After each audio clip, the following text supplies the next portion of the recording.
tema de hoy. Si no, qué horror, porque eso es lo que leí. ¿Ese es el tema de hoy? Sí. Sí, ok. Entonces, la enfermedad pulmonar obstructiva crónica es un problema generalmente de adultos, aunque tiene sus similitudes con algunas cosas que le pasan a los pacientes con fibrosis quística, que de hecho tienen muchos elementos en común, aunque la fisiopatología es diferente y algunas cosas difieren también, y también muchos elementos en común con lo que en pediatría se llama displasia broncopulmonar, que es una consecuencia de la ventilación mecánica, ¿no? Pero en realidad en el adulto el daño que ocurre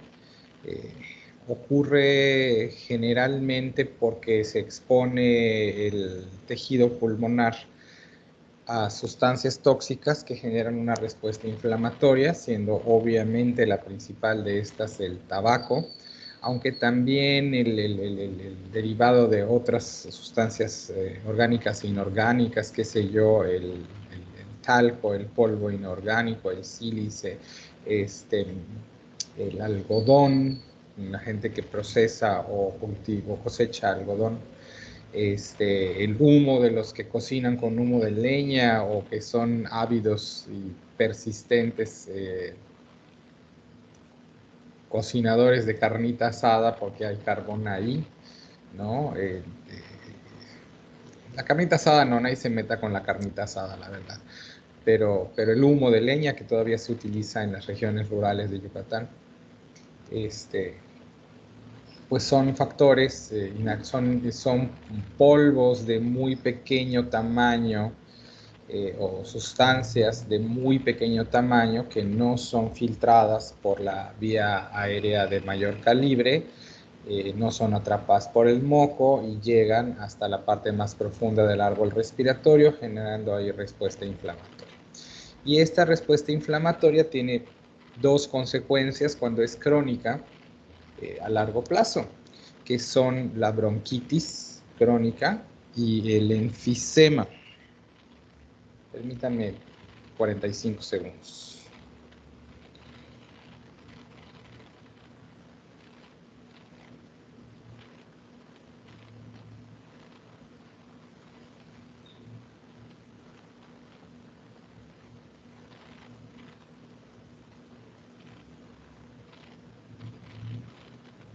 Ay, por Dios.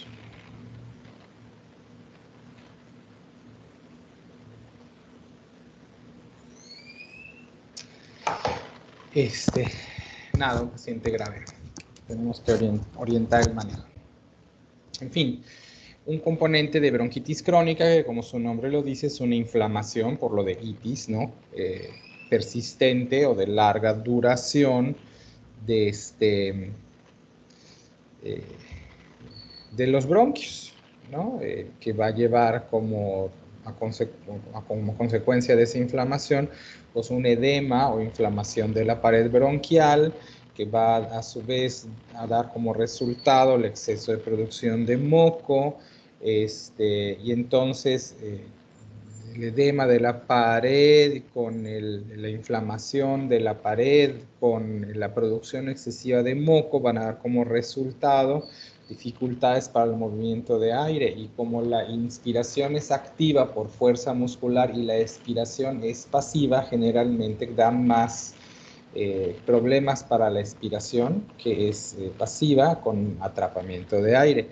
Y el otro elemento importante de la EPOC es el enfisema pulmonar, que habla de la pérdida de la elasticidad pulmonar porque se van rompiendo las paredes que hay entre un alvéolo y otro y se van formando cámaras grandotas, lo cual compromete la superficie de intercambio, y también genera pues retención de aire. Entonces en ambos sentidos tenemos retención de aire por obstrucción crónica del flujo aéreo predominantemente hacia la expiración, incremento de la producción de moco, y al perder la superficie de intercambio pues vamos a tener dificultad para el intercambio gaseoso, ¿no?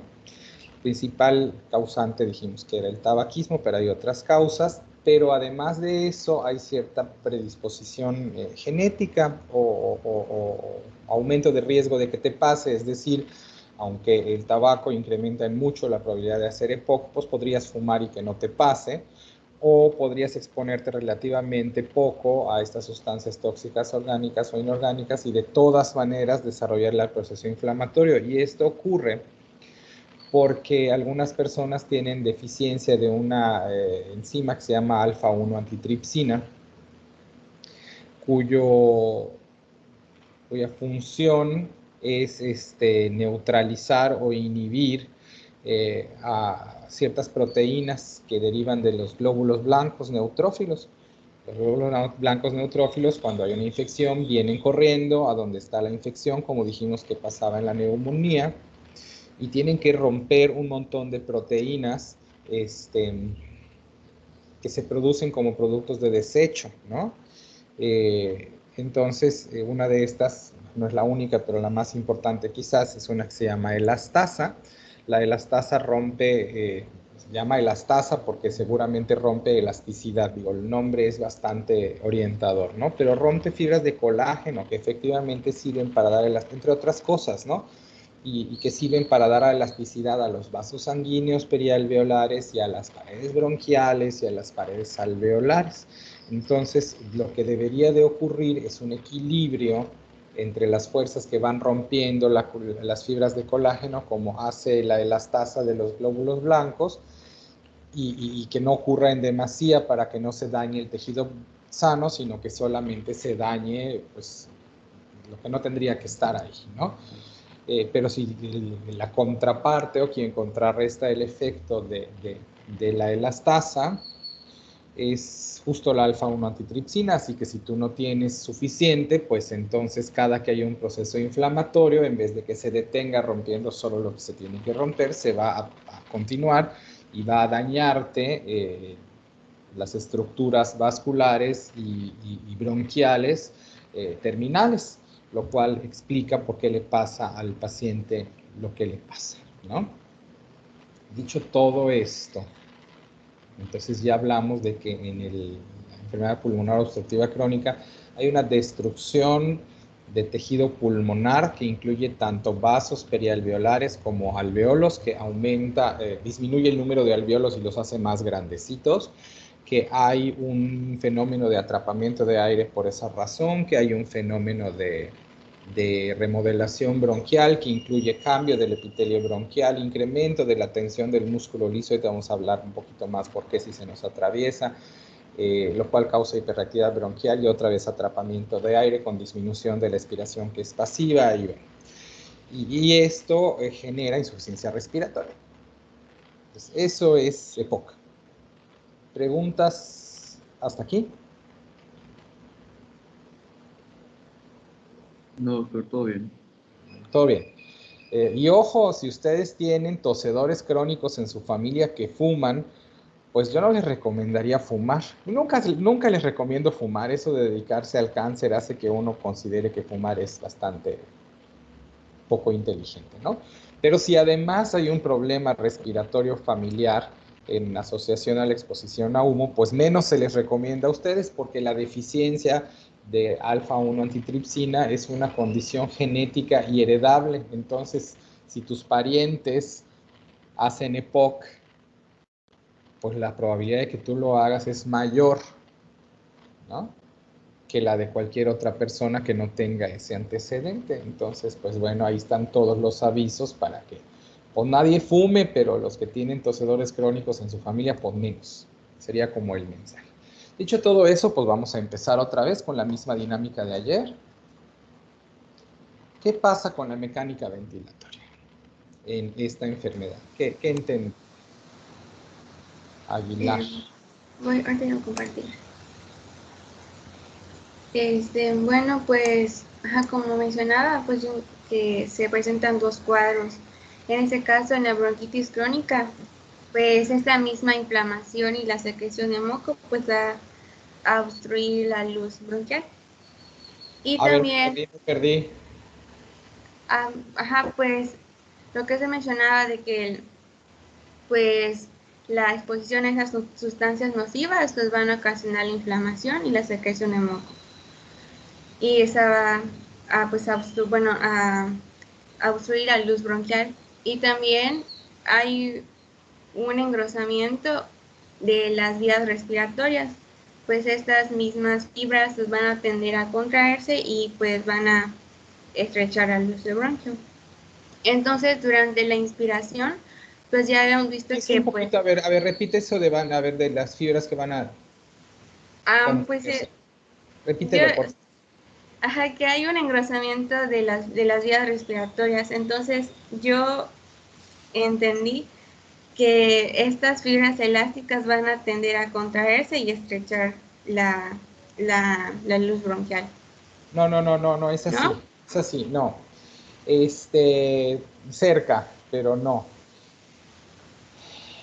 Tienes que ver, voy a volver a poner mi cámara. Tienes que ver la luz del bronquio y el alvéolo son dos cosas diferentes y va a tener efectos diferentes. Porque los alvéolos no tienen músculo ni nada, es solo la pared, ¿no? Y aquí el Sí. asunto que tiene que ver es la expiración es pasiva y la inspiración es activa. Entonces, ¿la expiración de qué depende? ¿De qué característica pulmonar depende? ¿Cómo? La expiración, ¿de qué Ah, característica pulmonar depende? pues, pues que se tiende a contraer. Del Entonces, retroceso ajá, elástico. el retroceso elástico. Entonces, acá, Eso pues, durante, depende de que todo el tejido así minucioso pulmonar esté en buenas condiciones, porque mientras más fibras le quitas a la liga, pues menos retroceso elástico, ¿no es cierto?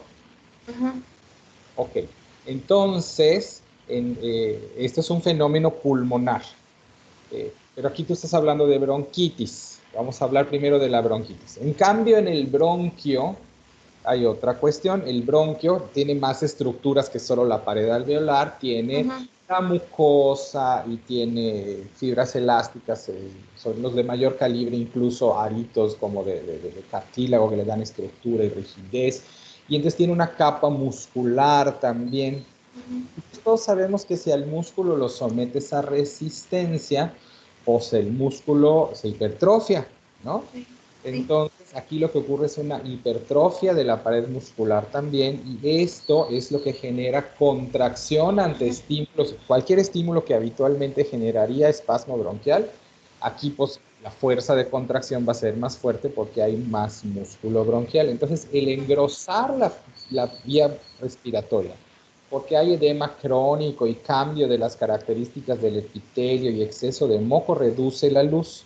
Entonces, ajá, la resistencia al flujo ocurre en ambos sentidos, tanto para meter aire como para sacar aire, pero va a ocurrir con mayor intensidad para la salida del aire, porque como quiera la inspiración es activa y la expiración es pasiva, ¿ok? ajá, Entonces, en la bronquitis crónica ocurre el engrosamiento de la vía respiratoria, que por sí mismo, sin que haya contracción o no, estrecha la luz bronquial, porque si sí. le pones moquito y le pones más grueso el epitelio, pues la luz bronquial va a quedar, pues, perdón, más estrecha, Más ¿no? las paredes, Más- ajá, Si además a esto le metes el que hay contracción de los músculos, de la pared de músculo liso bronquial, pues eso todavía la estrecha. ajá, Eso es lo que ocurre en las dos, ¿ok?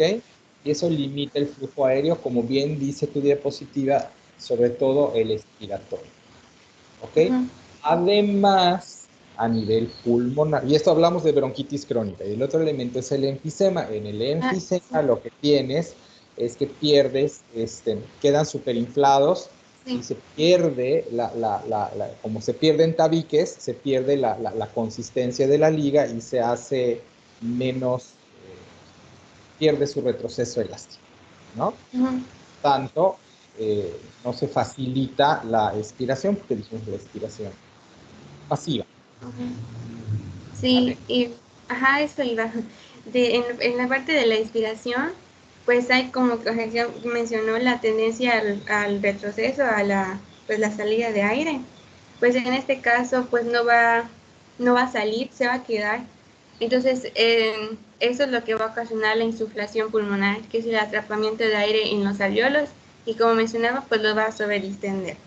Igual vi que había un debilitamiento del diafragma que va pues a tener como que una posición aplanada y pues ya no va a haber como que esta contracción y se va a limitar el movimiento de la caja torácica y por lo tanto también la disminución de la inspiración.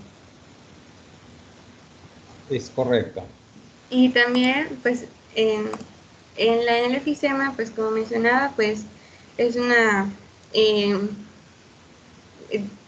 se rompen las paredes alveolares y pues va a tener un mayor volumen. Entonces este mayor volumen va a tener una menor presión. Entonces esto va a afectar principalmente a que la presión expiratoria va a estar más disminuida. O sea, no, yo entendí que no se va a crear el gradiente positivo para que el aire fluya hacia el exterior. Sí, que acuérdate, que al relajarse el diafragma, debería el diafragma de subir, ¿no? Y no Ajá. es tanto la acción de los músculos la que genera la presión positiva como el propio retroceso elástico, el que genera la presión positiva. Y entonces, si hay menos fibras, como dije aquí, como tú lo ejemplificas muy bien en los cuadritos y en el dibujo, se pierden tabiques y cada que se pierde un tabique se le pierde una fibra a la liga. Lo podemos visualizar de esa manera, ¿no? Y pues eso sería todo de mi parte.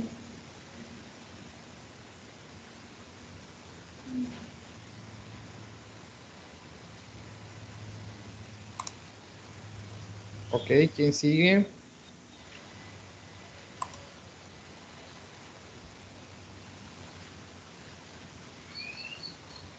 Bueno, pues en el intercambio de gases, va a estar separado porque se afecta en la cuestión de la bronquitis crónica y por el enfisema. En la cuestión de la bronquitis crónica va a ser porque la acumulación de moco en los bronquiolos o sea, no va a permitir que entre suficiente oxígeno, pero sobre todo no va a permitir que salga suficiente CO2.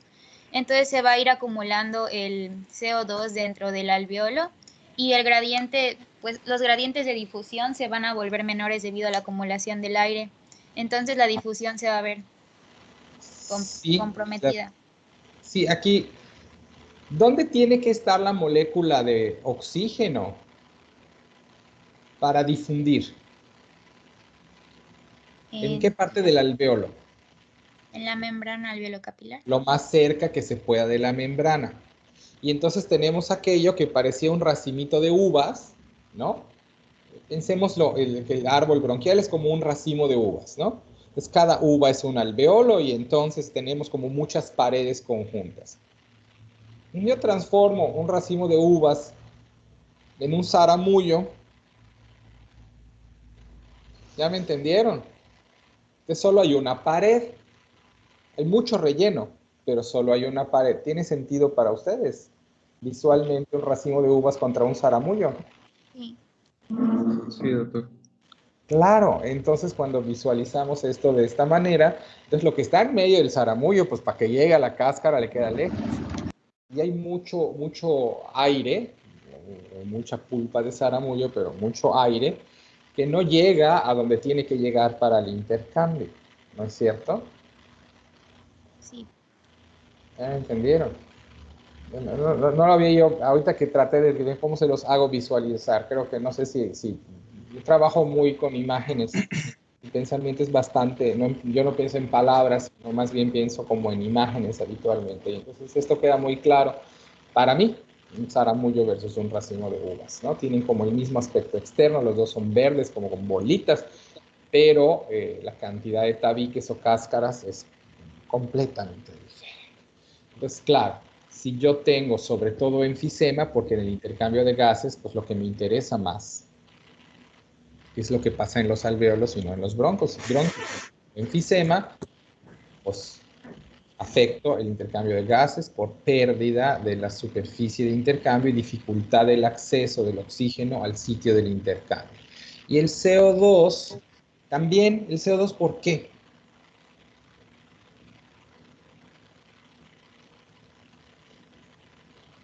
¿Qué condiciones tienen que darse para que un gas difunda? ¿Por qué un gas difunde de un lado al otro? Por el gradiente Por el gradiente, de presión parcial. presión o la diferencia de cuánto CO2 hay de este lado y cuánto hay de CO2 en este de otro, ¿no? Va a moverse el gas de tal manera que se equilibre la concentración de CO2 aquí y acá. Si el aire está atrapado en los alvéolos y tiene dificultades para salir, ¿qué va a pasar con su concentración de CO2? Va a aumentar y va a disminuir el gradiente. Claro, va a aumentar la concentración de CO2, lo cual disminuye el gradiente de presión, lo cual disminuye el movimiento de CO2 y acaba en que tu paciente retiene CO2 en forma crónica. Muy bien. ¿Algo más de intercambio de gases? ¿Qué más traías? Pues lo único, o sea, lo extra que fue lo que a mí me dio un poco de trabajo de entender, pero ya luego lo vi, es que yo no entendía por qué decía que, por ejemplo, que en el enfisema, que era, o sea, que hasta que era muy avanzado, era que iba a haber hipoxemia e hipercapnia. Ah, Pero ya luego vi que era porque, o sea, cuando hay, o sea, que haya enfisema en cierta porción no quiere decir que haya en todo. Entonces, por vasoconstricción hipóxica, pues se va a ir a otros lugares y va a lograr, pues, regular los niveles. Pero ya cuando está muy avanzado, pues va a haber vasoconstricción hipóxica aquí y en el de al lado también, en el de al lado igual. Entonces ya no va a, o sea, ya no va a haber manera de regularlo. E claro. incluso, pues, tanta presión va a hacer que haya, creo que hipertrofia del ventrículo derecho. Y pues Incluso. ya, ujú, Hay y ya, pues, repercusiones extrapulmonares, claro. Porque ahorita vamos a decir, pero tocaste varios puntos. Si tú tienes cierto grado de daño pulmonar, entonces, hombre, tu volumen expiratorio forzado y tu volumen inspiratorio forzado, que son volúmenes de reserva, no residuales, pero de reserva, que te permite maniobrar, pues entran en acción para que tú compenses esa falta. Entonces, desde el incremento discreto de la frecuencia respiratoria o del trabajo respiratorio para que tu volumen tidal se mantenga a expensas de lo que te queda de inspiratorio y expiratorio forzado, pues compensas eso. Y luego hablaste de un fenómeno que no habíamos tocado, pero finalmente cuando tú tienes alvéolos en donde la cantidad de oxígeno está disminuida, en realidad cuando la cantidad de oxígeno está disminuida hay poco oxígeno disponible, lo cual hace que se forme poco óxido nítrico y el óxido nítrico es una sustancia que vasodilata, entonces como no se forma ese vasodilatador, los alvéolos menos perfundidos en forma sostenida acaban por comprometer su perfusión para favorecer la perfusión de aquellos que sí tienen oxígeno, lo cual de alguna manera redistribuye el flujo al interior de los pulmones para que se perfundan aquellos alvéolos que tienen mejores probabilidades de aportar oxígeno a la circulación, ¿no? Y entonces, desde ese punto de vista, hay mecanismos compensatorios que van a permitir que el paciente esté bien, comillas, desde el punto de vista de oxigenación de la sangre, aunque tenga un compromiso significativo de la función pulmonar. Y es cuando sobrepasas esa capacidad de compensar o de ajustar que el paciente tiene problemas. Y luego hablaste incluso de hipertrofia ventricular derecha. También avanzados, niños, ¿eh? La verdad es que saben más fisiología y preguntan más cosas de las que yo me esperaba. Pero existe ese riesgo porque si tú tienes disminución del árbol vascular pulmonar, porque dijimos que el enfisema le daba el traste tanto a los alvéolos como a los vasos que los circundaban, ¿no? Entonces tienes un lecho vascular más chiquito, eso opone más resistencia al flujo y entonces al incrementarse la resistencia al flujo que entra hacia los pulmones, pues el corazón derecho tiene que chambearle con más fuerza para poder meter sangre ahí, ¿sale? Y eso es lo que hace, otra vez dijimos, el músculo que trabaja contra resistencias e hipertrofia, pues entonces si yo le incremento la fuerza que tiene que ejercer el ventrículo derecho para meter sangre en la circulación pulmonar, porque hay menos lecho vascular pulmonar, pues entonces el ventrículo derecho se hipertrofia y la presión pulmonar se incrementa. Eso es correcto. Y no lo habíamos dicho, pero si me llevas hasta allá, pues me llevas hasta allá y hablamos de eso.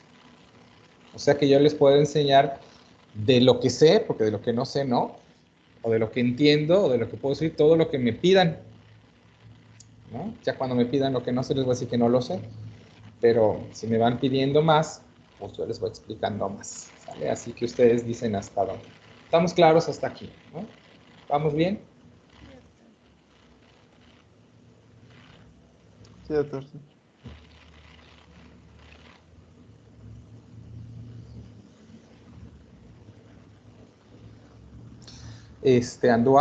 Anduaga, creo que no vas a tener mucho rol hoy.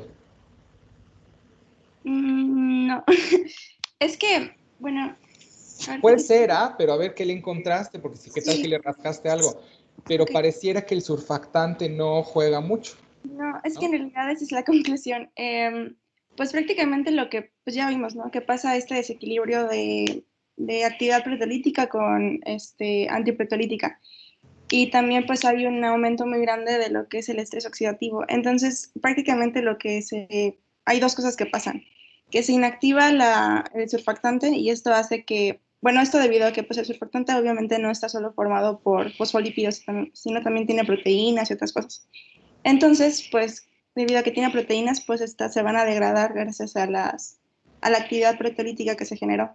Y esto hace que se inactive el surfactante. Y otro punto es que al localizarse pues toda esta destrucción en el alveolo, pues obviamente no solamente destruye neumocitos tipo 1 y el tejido, el tejido, perdón, el tejido Conjuntivo, conjuntivo. conectivo, ajá. Perdón, es que se me trabó. Entonces, pues también destruye neumocitos tipo 2 y esto obviamente pues va a afectar la producción del surfactante. Sin embargo, debido a que pues ya vimos que en el enfisema lo que se hace es de muchos alvéolos pequeños, pues termina generándose alvéolos muy grandes por la Ujú. destrucción de las membranas alveolares. Entonces, pues ya vimos en la ley de Laplace que prácticamente si el diámetro o el radio es muy grande, pues no hay presión de colapso. Por lo tanto, a pesar de que no hay surfactante o se inactiva el surfactante, pues realmente no tiene mucho participación en el colapso porque los alvéolos son muy grandes. Claro, eso te lo dijiste un montón de cosas que son importantes. Este,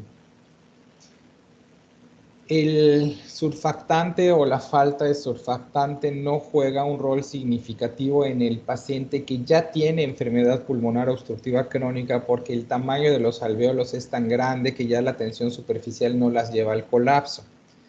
Pero sí juega un papel muy importante en cómo se produce el daño inicial.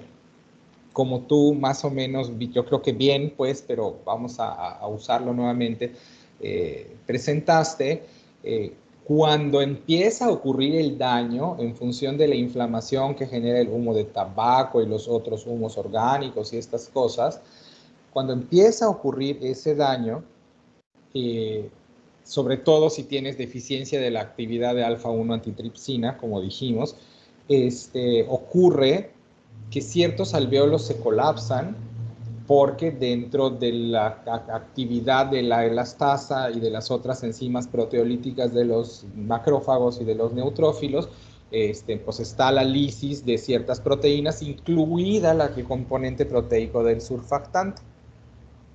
¿Ok? Lo cual que sí hace que si tú tienes proceso inflamatorio porque fumaste, pues se te van a colapsar algunos alvéolos porque se te va a alisar el surfactante. Y si te colapsan algunos alvéolos, otros alvéolos van a recibir más aire de que les tocaba, porque si este está cerrado y este está abierto y hay la misma cantidad de aire, pues se desvía hacia el alvéolo que sigue abierto. ¿Estamos claros en eso? Y entonces estos alvéolos que reciben, porque acuérdense que una de las actividades del surfactante es compensar la presión de inflado de los diferentes alvéolos y cuando uno está más chiquitito le entra más aire, cuando uno está más grande pues le entra menos para que queden todos más o menos del mismo tamaño o todas las uvas iguales, ¿sale? Pero si tú apachurras la mitad de las uvas de tu racimo, pues las otras van a quedar con mayor capacidad, les va a entrar más aire y a lo mejor alguna de esas que le entró demasiado aire se revienta. ¿Sale? Esa es la forma en la que se van formando las cámaras, en donde nos pusieron, ¿se acuerdan? Los cuadritos, en vez de que sean muchos cuadritos, aquello se hace un pulmón de cuadros grandes, ¿no? Porque se rompen los tabiques o las líneas que dividen a los cuadritos. ¿Sí me entienden? ¿Sí hace sentido lo que les estoy diciendo? Y entonces, ¿sí o no? Sí, sí, doctor. Sí, doctor. Entonces, esto es uno de los mecanismos. Al romperse el surfactante, esto contribuye a la ruptura de las tabiques interalveolares que genera esas cámaras grandotas o que construye el enfisema. Y ahí es donde aplica el surfactante de cierta manera. ¿Sale? Ok, la frecuencia respiratoria.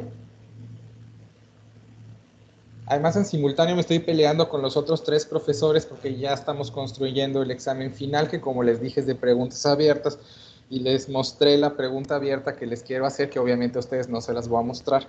Y estamos discutiendo si les da o no les da para contestarla. Pero yo sí tengo fe en que pueden. A ver en qué acaba eso. Va a ser muy divertido su examen.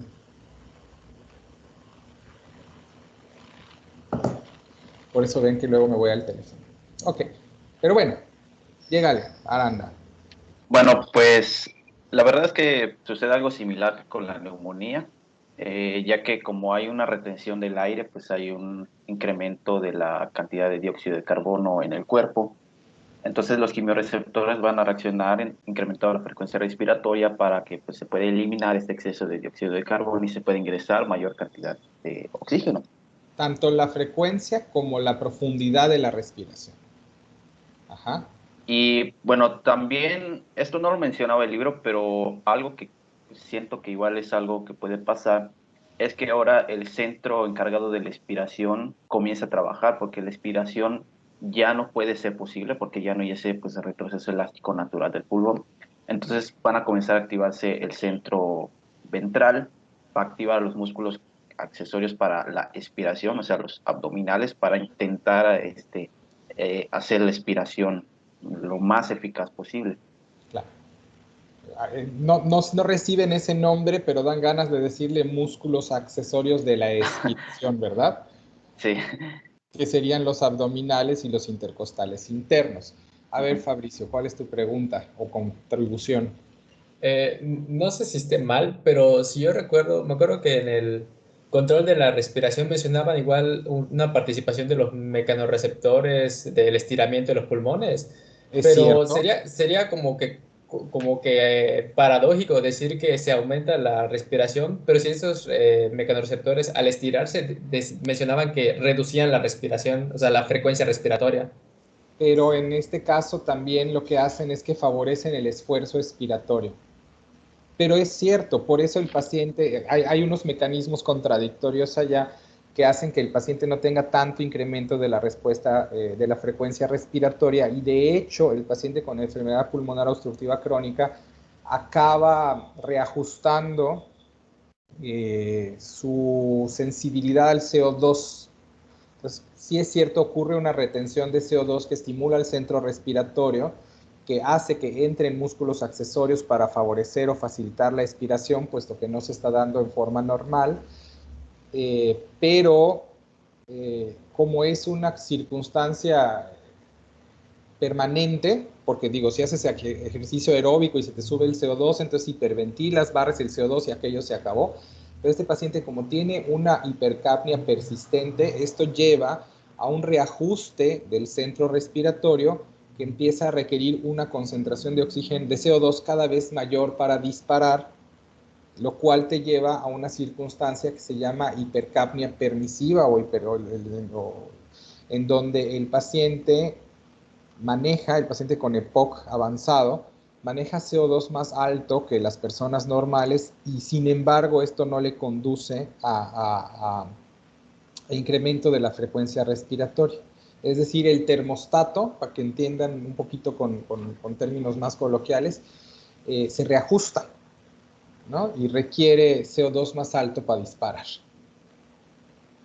Entonces estos pacientes acaban por tener pH tirando a la acidez porque el CO2 te lleva a acidez o acidemia y cifras de CO2 más altas. Un cambio adaptativo. Y lo que tú dices, bueno, es cierto. Tú habías dicho que cuando hay demasiado aire en los pulmones o hay distensión de los mecanorreceptores, eso te dice, bueno, pues ya hay aire suficiente, respiremos menos. ¿Es a lo que te referías? Fabricio. Sí, que mencionaba que cuando se activaban estos por el estiramiento, por la distensión, reducían la frecuencia respiratoria como para que se pueda eliminar ese aire. O sea, como que para que no se vuelva a respirar otra A que vez. no metas más aire si ya tenemos adentro suficiente, ¿no? Ajá. Claro, y esto contrarresta el disparo que está generando el CO2 y es uno de los mecanismos que permite que se reajuste el termostato a un nivel más alto de CO2. Por eso el paciente tiene relativamente poca dificultad respiratoria. Pero esto que tú estás mencionando son mecanismos más activos en fenómenos agudos. Y aquí la diferencia en el EPOC es que estamos hablando de un paciente que siempre está así. Y cuando una alteración es persistente, los mecanismos de ajuste o compensatorios o regulatorios también alcanzan un nuevo punto de equilibrio. Pero tienes razón en que eso es un fenómeno de regulación de la respiración que no habíamos mencionado. Está bien. Aranda, ¿algo más? A ver, hay una mano más levantada, creo. Calderón. Doctor, entonces, un paciente que tenga una regulación, o bueno, que su termostato como tal aumenta, no aumenta como que el umbral del dióxido de carbono, ¿estará sometido a una acidosis metabólica crónica? A una acidosis respiratoria. Ah, ok. Cuando hablamos de acidosis, y luego esto se va a poner bien complejo, pero cuando hablamos, pero ya abriste la olla, lo siento, ¿no? Cuando hablamos de acidosis, eso quiere decir que hay alteraciones tendientes a bajar el pH, tendientes que no necesariamente lo logran. Entonces, la acidosis se denomina respiratoria si lo que hay es un incremento del CO2 y se llama metabólica si lo que hay es un descenso del bicarbonato o un incremento de otros ácidos orgánicos como es el lactato. ¿Ok? Que van generalmente estas dos de la mano. En este caso, el incremento del CO2 habla de acidosis de origen respiratoria. Ahora, acidosis y acidemia son dos cosas diferentes. Acidosis es la medida tendiente a bajar el pH, pero puede que no lo logre. Y la acidemia ya habla de que el pH se ve afectado. Entonces, ¿qué es lo que va a tener tu paciente? Como sube el CO2, pero en forma sostenida y crónica, entonces, para que no caigas en acidemia, también sube el bicarbonato. Y entonces el exceso de CO2 y el exceso de bicarbonato se compensan uno al otro y el pH queda bien. ¿Ya me entendiste? Sí, Y a porque esto lo vamos a nombrar acidosis respiratoria compensada. porque igual estaba checando el libro de fisiopatología y te decía que igual, debido a que está la acidosis, va a haber una alcalosis compensatoria. ¿Es a eso a lo que usted se refiere? Sí, a eso le podrías, comillas, llamar alcalosis metabólica que compensa la acidosis respiratoria y te deja el pH en neutralidad. Por eso Ok. quiero que los libros no lo dicen con estos términos y esto les va a pasar muchas veces cuando yo les explique cosas, no lo dicen con esos términos, pero prefiero que cuando hablamos del pH sanguíneo hablemos de acidemia y no de acidosis, porque la acidosis compensada, como la que estás diciendo, pues en realidad te lleva a pH neutro, no te lleva a acidemia. Es decir, la retención de CO2 tiende a bajar el pH, pero como aquello es crónico, la respuesta orgánica es subir el bicarbonato que te da alcalosis y entonces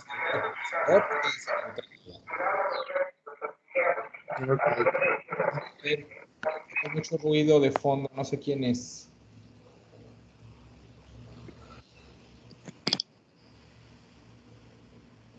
Ok. ¿Ya estamos, Aranda? ¿Algo más? Bueno, ya para terminar, recuerdo que, no recuerdo dónde lo leí, pero decía que en algunos casos los estados de hipoxemia y de hipercapnia pueden llegar como que a considerarse normales en pacientes ya Sí, muy, es muy a lo que nos avanzados. refería. La hipercapnia es el exceso de CO2, que Ujú. es como la nueva normalidad, perdón por... Pero es una nueva normalidad para la fisiología del paciente pocoso. Sí, y lo que decía igual es que en algunos casos puede ser incluso hasta peligroso darles terapia con oxígeno, puede ser hasta mortal. Hay que tener cuidado, claro. Sí. Porque como el CO2 alto ya no estimula el centro respiratorio, Si tú das demasiado oxígeno, entonces también inhibes el disparo del centro respiratorio por la hipoxemia. Exacto. Pierden uno de los disparadores del centro respiratorio, se queda con el otro, tienes que manejar con cuidado. Sí. Y pues ya sería todo de mi parte. Erika, ¿qué pasó?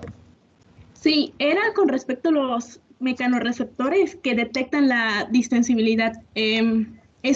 Durante el EPOC no se ven dañados y disminuyen como que esta detección de la distensibilidad del pulmón, porque comenta que está en el músculo de las vías aéreas, entonces no sé si se ve dañado o... Mi respuesta más sincera es no lo sé, porque esto pasa en adultos y no en niños, pero la lógica, porque cuando sabes fisiología luego empiezas a deducir cosas que no sabes de memoria. Mi lógica es la misma que la tuya. Tendría que haber una adaptación al hecho de que siempre hay atrapamiento de aire para que en un punto se inhiba la acción de los mecanorreceptores de la misma manera que se inhibió la sensibilidad del centro respiratorio a la hipercapnia. Entonces, mi respuesta oficial es no lo sé, habrá que revisarlo, pero mi respuesta basada en fisiología es debes tener razón. Lo cual estaría Ok, muchas gracias. Que si estás deduciendo cosas, entonces ya llegaste a donde queremos que llegues. Sí, gracias. De nada. ¿Quién es? Ayala. ¿Me escuchan? Transporte de oxígeno.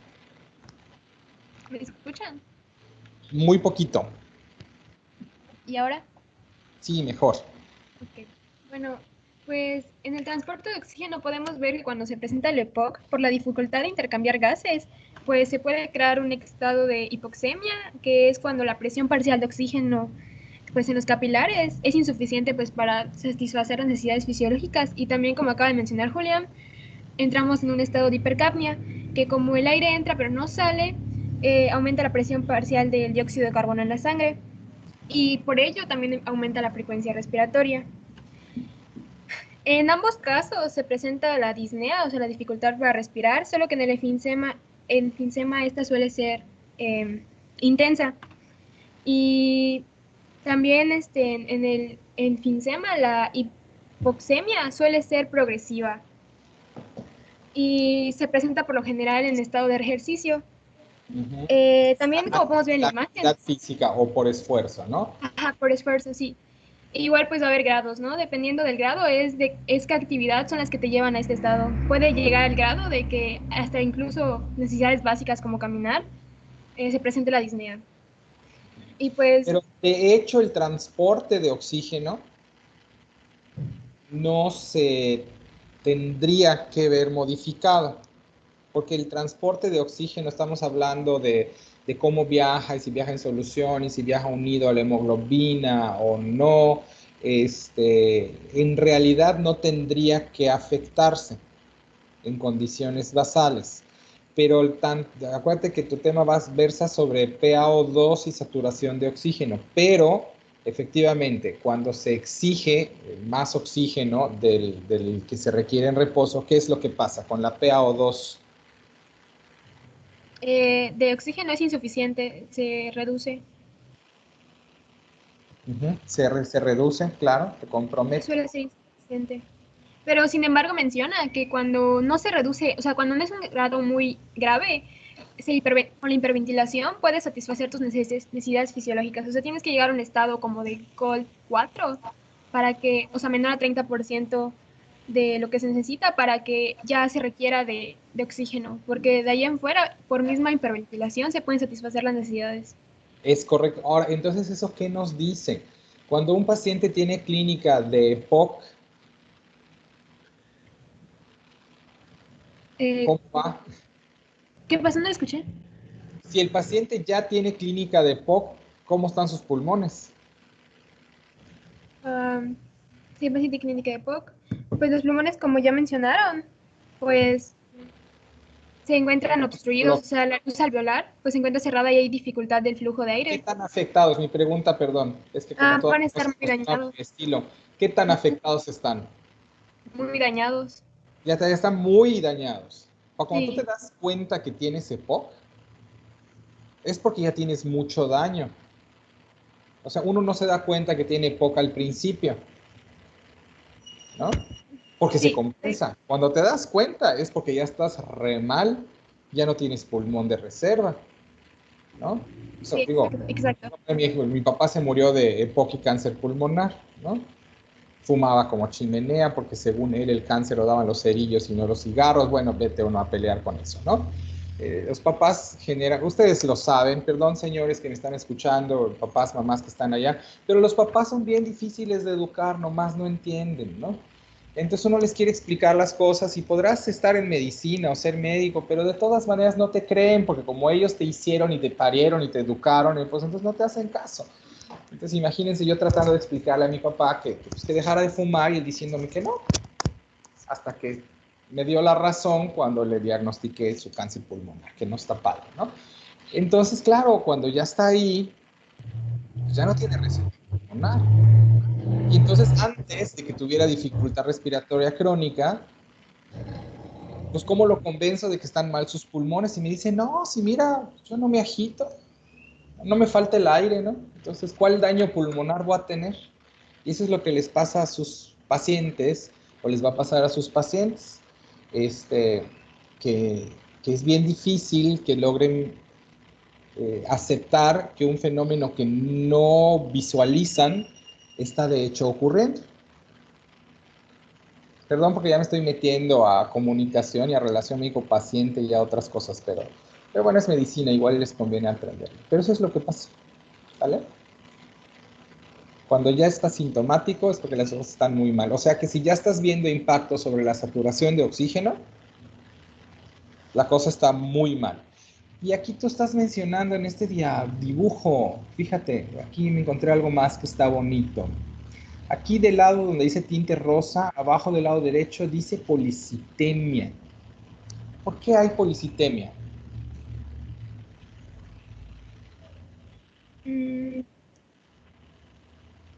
Pues es que solo busqué qué significaba policitemia y era de Es muchos cáncer, eritrocitos. ¿Por pero qué habría muchos eritrocitos? por la angiostesina.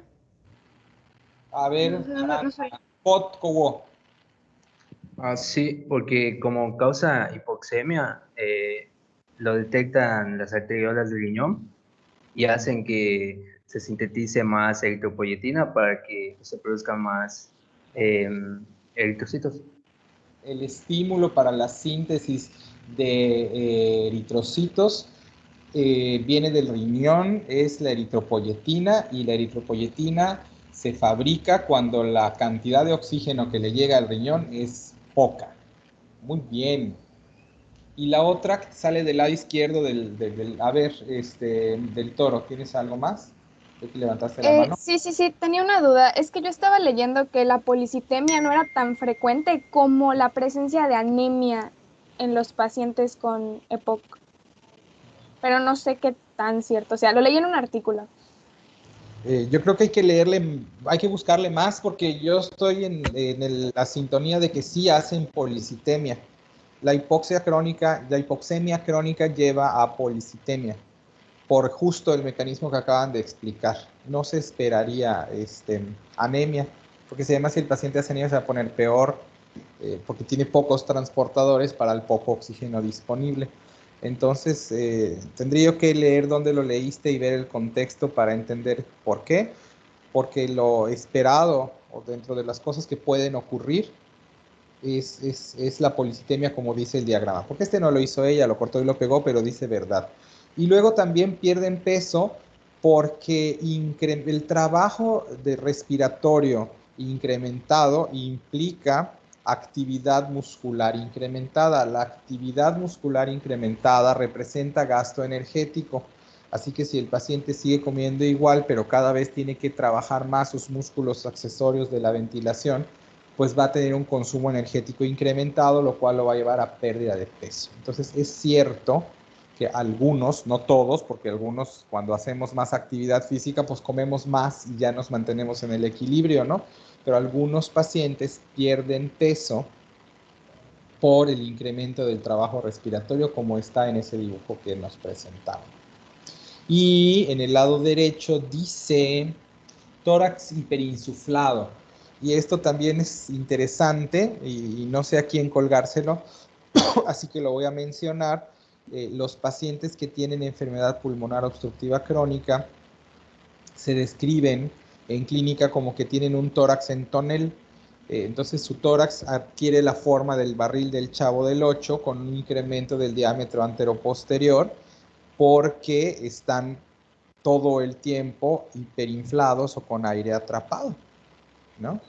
Entonces, pues bueno, hay cambios estructurales en donde los pacientes acaban por tener, porque hay dos elementos y entonces en el EPOC puede ser que tú tengas predominio de la bronquitis crónica, puede ser que tengas predominio del enfisema o que tengas las dos cosas. Entonces, lo que hace este diagrama que nos está presentando Ayala, María Isabel Ayala, es que cuando predomina la bronquitis, predomina el atrapamiento de aire, y cuando predomina el enfisema, entonces predomina el consumo energético y la hipoxemia. Y esto podría responder lo que me estabas preguntando. En los pacientes con EPOC, la probabilidad de que se presente la poliglobulia o policitemia dependerá de cuál es el componente principal. Y si el componente principal o predominante es el enfisema, es más probable que se presente, y si no lo es, entonces no. ¿Esto tiene sentido? Generalmente coexisten las dos, pero tienes que ver quién predomina. ¿Tiene sentido para ustedes? Sí, doctor. Sí, doctor, sí. Bueno, ok. Pasamos entonces con Calderón.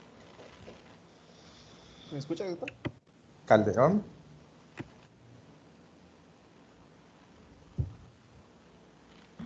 Sí, un momentito, güey.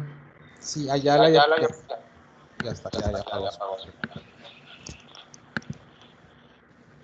Ay, güey. ¿Se ve? Sí. Bueno, pues básicamente es como que un resumen de todo lo que hemos visto, ¿no? Como pues la bronquitis genera una obstrucción de la vía aérea por la hiperplasia y por la generación de moco, entonces no hay una buena expiración, entonces pues se queda lo que es el dióxido de carbono. Y de hecho esto puede, ese aumento de dióxido de carbono, pues puede hacer, de hecho hace una acidosis, como habíamos mencionado, una acidosis respiratoria. Entonces, estos son como que sí, lo mismo que sucede cuando la curva se desplaza a la derecha, ¿no? En la curva de la disociación de la hemoglobina. A su vez que como, eso es en el caso de bronquitis. Ahora en el caso del enfisema, pues como hay una inflamación, entonces hay una destrucción de lo que es el lecho alveolocapilar, por lo tanto disminuye la perfusión y entonces como no sale muy bien el gas, aunado a que no hay una perfusión como tal, o sea, no hay mucha perfusión, pues por lo tanto la presión parcial de oxígeno tiende a bajar. Hay una desaturación de la hemoglobina. Entonces aquí podemos observar en la gráfica de la izquierda, ¿no? ¿Qué pasa cuando la saturación del oxígeno baja? Entonces la presión parcial de oxígeno pues a su vez baja. Y lo que sucede es que, pues como ya había mencionado, pues hay hipercapnia, hay acidosis respiratoria y hay una alcalosis metabólica compensatoria. Y también, pues, algo de lo que sucede cuando la curva se desplaza a la derecha es que como la hemoglobina, pues, se va a unir lo que es la 2,3-difosfoglicerato, porque yo lo vi como que la capacidad de difusión pulmonar pues disminuye. Entonces ya no hay tanto intercambio de gaseoso entre oxígeno y dióxido de carbono. No hay tanto oxígeno pegado a la hemoglobina. Pero acuérdate que la hemoglobina no tiene nada que ver con el CO2. La hemoglobina, sí. El CO2 viaja en dilución, así que no importa la disociación de la hemoglobina para el CO2. La disociación de la hemoglobina solo afecta al oxígeno. Así que cuando hablamos de disociación de la hemoglobina nos interesa no en el pulmón, sino al final del camino, porque es ahí donde se tiene que disociar para que se libere el oxígeno.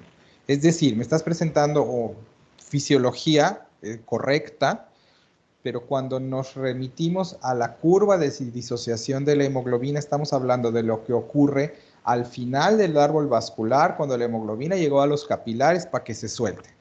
No, sí, pero ajá, lo que yo me refiero es que hay la capacidad de difusión pulmonar, como está disminuida debido a que el área de intercambio gaseoso pues está disminuida. Entonces, no hay perfusión, como ya había mencionado por el enfisema. Al no haber perfusión, pues no hay tanto oxígeno en la sangre. Y a su vez, aunque haya hemoglobina en la sangre, no está el oxígeno expuesta al oxígeno para que se trepe a la hemoglobina. Exactamente. Y por eso yo infiero, no lo decía en el libro o en algún otro lado que vi, pero yo infiero que como no está unido el oxígeno a la hemoglobina, él está unida a la 2,3-difosfoglicerato en vez de, porque pues se une a la hemoglobina. Eso es como que uno de los efectos fisiológicos que sucede cuando la curva se desplaza a la derecha, pero aquí no es porque el oxígeno se libera de los tejidos, sino porque no hay suficiente oxígeno en la sangre unido a la hemoglobina. Pero eso no sé si... Ok, sí, pero sí, tienes razón, tienes razón. A la hemoglobina no deja sus asientos vacíos. O se sienta el oxígeno en su camión, o se sienta en su Uber, habíamos dicho, o se sienta el 2,3-difosfoglicerato. Pero alguien ocupa el lugar. Lo que pasa es que si el pH es más ácido, las sillas prefieren, o sea, sueltan al oxígeno con facilidad para darle lugar al 2,3-difosfoglicerato, y si el pH es alcalino, entonces prefieren que se quede sentado el oxígeno para ponerlo en algo que es muy fácil de visualizar, ¿no?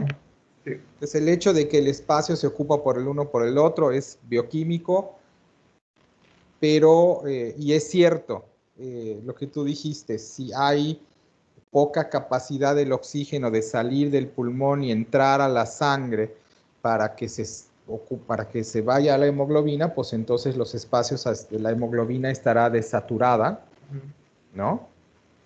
O sí, caerá la saturación de oxígeno y en forma proporcional la PaO2, eso es correcto. Todo eso es correcto. Y la disociación de la hemoglobina, que es lo que me interesaba, que todavía no hemos llegado allá, se va a ver afectada no por si hay difosfoglicerato o no, y bueno, hay una cuestión también de la disociación de la hemoglobina que no tiene la misma facilidad para soltarse la primera molécula que la segunda, que la tercera, que la cuarta. No sé si revisaste un poco de eso, sí, pero la hemoglobina que solo trae 3 oxígenos disocia más fácil que la que trae 4, o ¿cómo funciona esta? Bueno, yo solo sé que, por ejemplo, un oxígeno unido a la molécula de hemoglobina ayuda a que se una la siguiente molécula de oxígeno a la hemoglobina, y la segunda ayuda a la tercera, y así sucesivamente. Y en sentido inverso también cuando llegas a las células. Pues la liberación de una, entonces aquellas moléculas de hemoglobina que están parcialmente saturadas también liberan con cierta mayor facilidad. ¿Ok? Pero bueno, en última instancia, dependiendo de cómo se dio el equilibrio de la hipercapnia con la elevación del bicarbonato, que ya habíamos dicho que estas dos tratan de compensarse, dependiendo de dónde se alcance el equilibrio. Si el equilibrio se acerca más cerca del pH 735, entonces está favorecida la disociación de la hemoglobina, y si el equilibrio está más cerca de la 745, que es alcalino, o alcalemia, eso dificulta la disociación de la hemoglobina, ¿sale? Entonces, para saber cómo se afecta, dependerá de qué es lo que pasa con el pH. Habitualmente, la fisiología no sobrecompensa. Eso quiere decir que los pacientes con EPOC, que tienen hipercapnia, van a tener síntesis adicional de bicarbonato solo hasta llegar a al hiato fisiológico, o sea, van a estar muy cerca del 735 en sus estudios gasométricos. Por lo tanto, van a estar más cerca de la acidemia, y por lo tanto van a tener una curva de disociación de la hemoglobina favorable para los tejidos, lo cual es conveniente porque, como bien ya nos ilustraste, el paciente tiene una hipoxemia real, ¿no? Sí, sí. ¿Qué pasó? Perdón, ¿qué pasó? ¿Me escuchas, doctor? Sí, te escucho ahora. Pero no es que como que se me medio cortó. ¿Qué digo usted, doctor? ¿Pero entendiste lo que dije o no? Sí. Pues nada más, entonces ya está. Es así con la disociación de la hemoglobina. Ok, perfecto. Ok. ¿Tenemos alguna afección sobre la respiración celular, Cordero? Pues sí, puedo convertirlo en misma imagen, pero ocurre similar a como ocurría por ejemplo, con la neumonía, que pues obviamente va a ir llegando menos cantidad de oxígeno a la célula para satisfacer las necesidades metabólicas. Pero pues, en el caso de pacientes con EPOC que no son tan graves, decía que pues se van acostumbrando a ver esa regulación como para mantener adecuada la cantidad de oxígeno que necesita la célula. Pero algo que no había pensado o analizado hasta hace un momento es que obviamente va a ir aumentando y por ejemplo cuando aumenta la necesidad de oxígeno pues igual esa disnea va a ser intensa, lo que va a aumentar lo que es el consumo de energía. Pues ese A ver, consumo de energía va a ser... detente ahí. Te voy a lanzar una pregunta a ver qué tal. Ok. ¿Por qué cuando si sales a caminar rápido o haces ejercicio aeróbico en general, ¿no? Pero ¿por qué si haces actividad física se incrementa la frecuencia respiratoria? Porque pues obviamente cuando haces actividad física la célula necesita más ATP y pues para generar ese ATP necesita los hidrógenos de la cadena respiratoria. Para que la cadena respiratoria funcione pues necesita oxígeno para luego acomodar esos hidrógenos. Voy a llorar de la emoción, de verdad. Es que saben fisiología, chavos, de verdad. Esto lo trato de hablar con mis residentes y mis palabras rebotan contra la pared y ya son médicos y están en su segundo o tercer año de pediatría y no te lo manejan. Y ustedes sí saben. O sea, realmente, digo, para no haber venido un año a la escuela, la verdad es que parece que sí funcionan las clases en línea porque sí saben, chavos. Entonces, dicho eso, sí, claro. Entonces, yo respiro más rápido porque necesito más oxígeno, ¿no? Sí. Y voy a tolerar el esfuerzo en mayor medida si, ¿qué? Pues, bueno, entiendo que pues obviamente aumenta la frecuencia, respiratoria, pues para meter pues más oxígeno y satisfacer las demás Tengo más espacio para incrementar mi trabajo respiratorio, tengo más volúmenes de reserva. Por eso, fíjate, y nos vamos a meter al entrenamiento deportivo. Otra vez, ya saben que se van a dar cuenta que me salgo del tema con singular frecuencia para ilustrar otros conceptos, para que aprendan más cosas, o esa es mi intención. Entonces, bueno, vamos a suponer que tú eres un deportista de alto rendimiento y entonces vas y te entrenas en maratón, pero estás haciendo entrenamiento de altura, ahí en Toluca o en Bolivia, en campamentos de mucha altitud. Y todo esto funciona porque te lleva a un nuevo punto de equilibrio en fisiología, ¿no? Yo me voy a entrenar ahí a los altos de Bolivia porque entonces ahí hay poco oxígeno, por lo tanto los mecanismos que sirven para que yo funcione y para que mi metabolismo aeróbico siga jalando van adaptándose. Entonces, como hay poco oxígeno, pues entonces aumento mis mitocondrias y aumento la hemoglobina para que yo tenga más transporte. Entonces, cuando hago actividad física, si tengo más mitocondrias, si tengo más hemoglobina y ya estoy a nivel del mar, pues entonces aguanto más el reto del ejercicio aeróbico porque tengo más infraestructura para mantener el metabolismo aeróbico. ¿Sí tiene sentido esto que te estoy diciendo? Sí, doctor. Claro, entonces todo entrena, pero si tú te vas a subir las escaleras en Toluca, después del segundo tramo te agitas, porque como no tienes un entrenamiento adecuado, entonces tus mecanismos compensatorios ante el incremento de la demanda de oxígeno rápidamente alcanzan su límite y entonces tienes que parar, porque no puedes mantener a tu cadena respiratoria trabajando a esa velocidad porque no has hecho cambios de adaptación, pero sí tiene sentido, ¿no? Sí, creo que de aquí se se va en cascada el razonamiento lógico y van estallando maicitos en tu cabeza y se hacen palomitas de maíz, ¿no? Sí, sí, sí. Sí, claro, esto es lo que eso se llama entender, ¿no? Pues, bueno, si el paciente que tiene enfermedad pulmonar obstructiva crónica está operando, sí su metabolismo aeróbico, sí su cadena respiratoria, pero al límite de la capacidad, y lo sacas a caminar 2 cuadras, pues ya no tiene para dónde incrementar el trabajo respiratorio, porque ya llegó al límite, vive en el límite, ¿no? Sí. Y de hecho, cuando están muy avanzados, todo el tiempo tienen un patrón respiratorio como si acabaran de terminar de correr y están todo el tiempo, ¿no? Entonces, ellos están en reposo como tú estás cuando acabas de subir 3 tramos de escaleras. Pues si acabas de todo el tiempo estás ahí, pues a ver, haz esfuerzo, pues no puedes porque vives al límite. Sí, sí. ¿Ok? Y eso es lo que les pasa a ellos.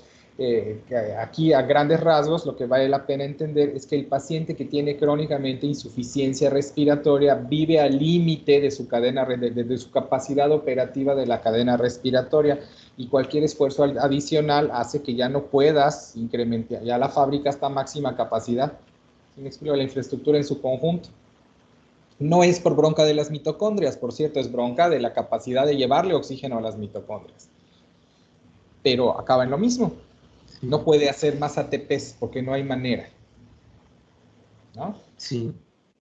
Y de hecho algo que no había, o sea, no había pensado hasta hace un segundo es lo que mencionaron de por qué igual bajan de peso, porque pues obviamente va aumentando el consumo de energía, y pues si su alimentación, digamos, sigue igual, va a haber un momento en el que la glucólisis no va a ser suficiente para proporcionar ese acetil-CoA final para el ciclo de Krebs, y entonces ese acetil-CoA va a tener que venir de la beta-oxidación de los ácidos grasos, y es lo que va a producir pues que el paciente vaya bajando de peso. Claro, claro. Wow, claro. Sí, o sea, cuando lo estudié no lo había pensado hasta hace un segundo luego sé que lo mencionaron. Si todos los demás están pensando y les está ocurriendo lo que acaba de decir su compañero, o sea, ya acabé mi trabajo. Porque lo que acaba de decir su compañero es, acabo de entender todo lo que pasa en fisiología. Cuando pasa una cosa, todas las demás que van cambiando. Está usando la fisiología. Y si les dio clase la doctora Ileana, que además es buenísima para explicar desde mi punto de vista, a lo mejor tocaron un poco de esto.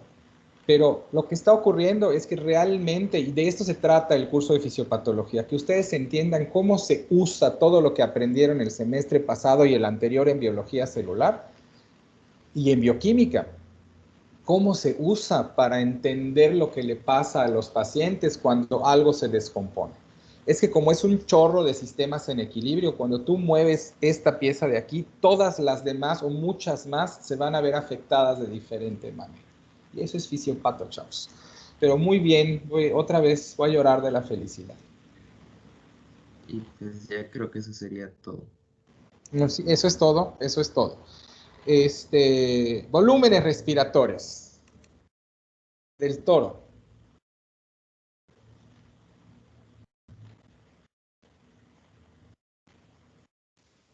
Ok.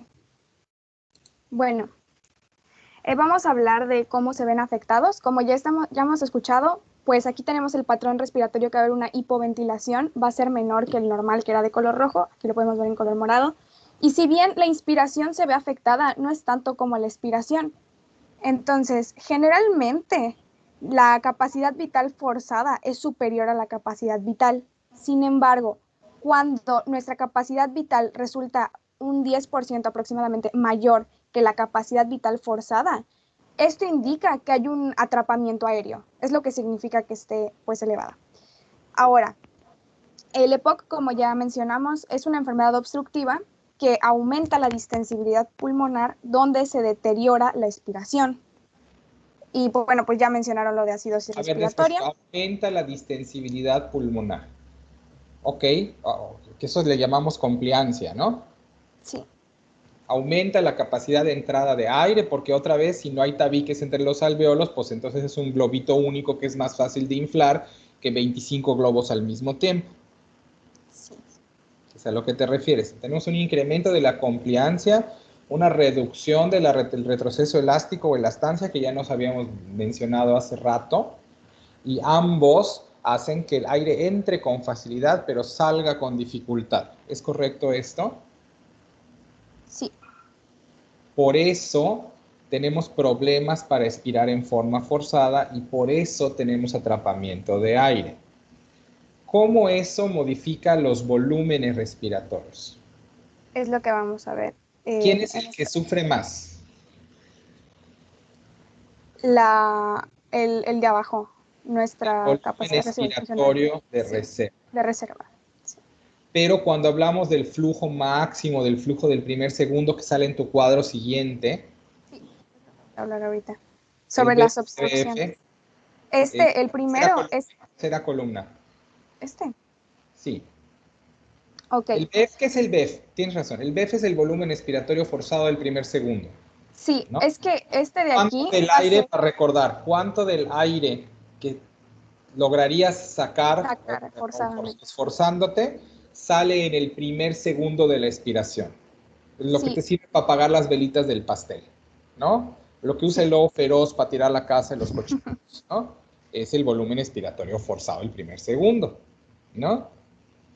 Ese viejito ya no sopla. Se han oído esa frase, ¿no? Sí. Pues, ¿qué creen? El viejito ya no sopla porque tiene EPOC.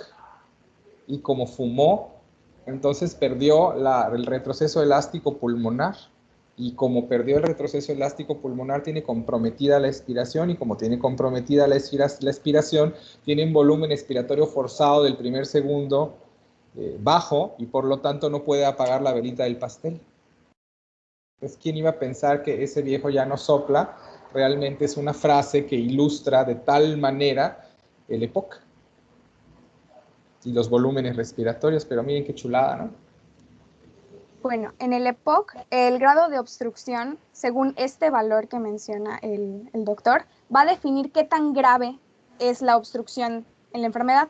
Y esto va a permitir que se puedan clasificar a los pacientes de acuerdo a una obstrucción ligera o mayor. Por ejemplo, cuando hablamos de un grado 0, hablamos de que... Espérate, se me acaba de estallar algo a mí en la cabeza. En el asma, en pediatría, otra vez, hay un sesgo y aquí hay unas dificultades porque la mayoría de las enfermedades que estamos hablando son de adultos y yo soy pediatra. O sea que estoy estudiando con ustedes.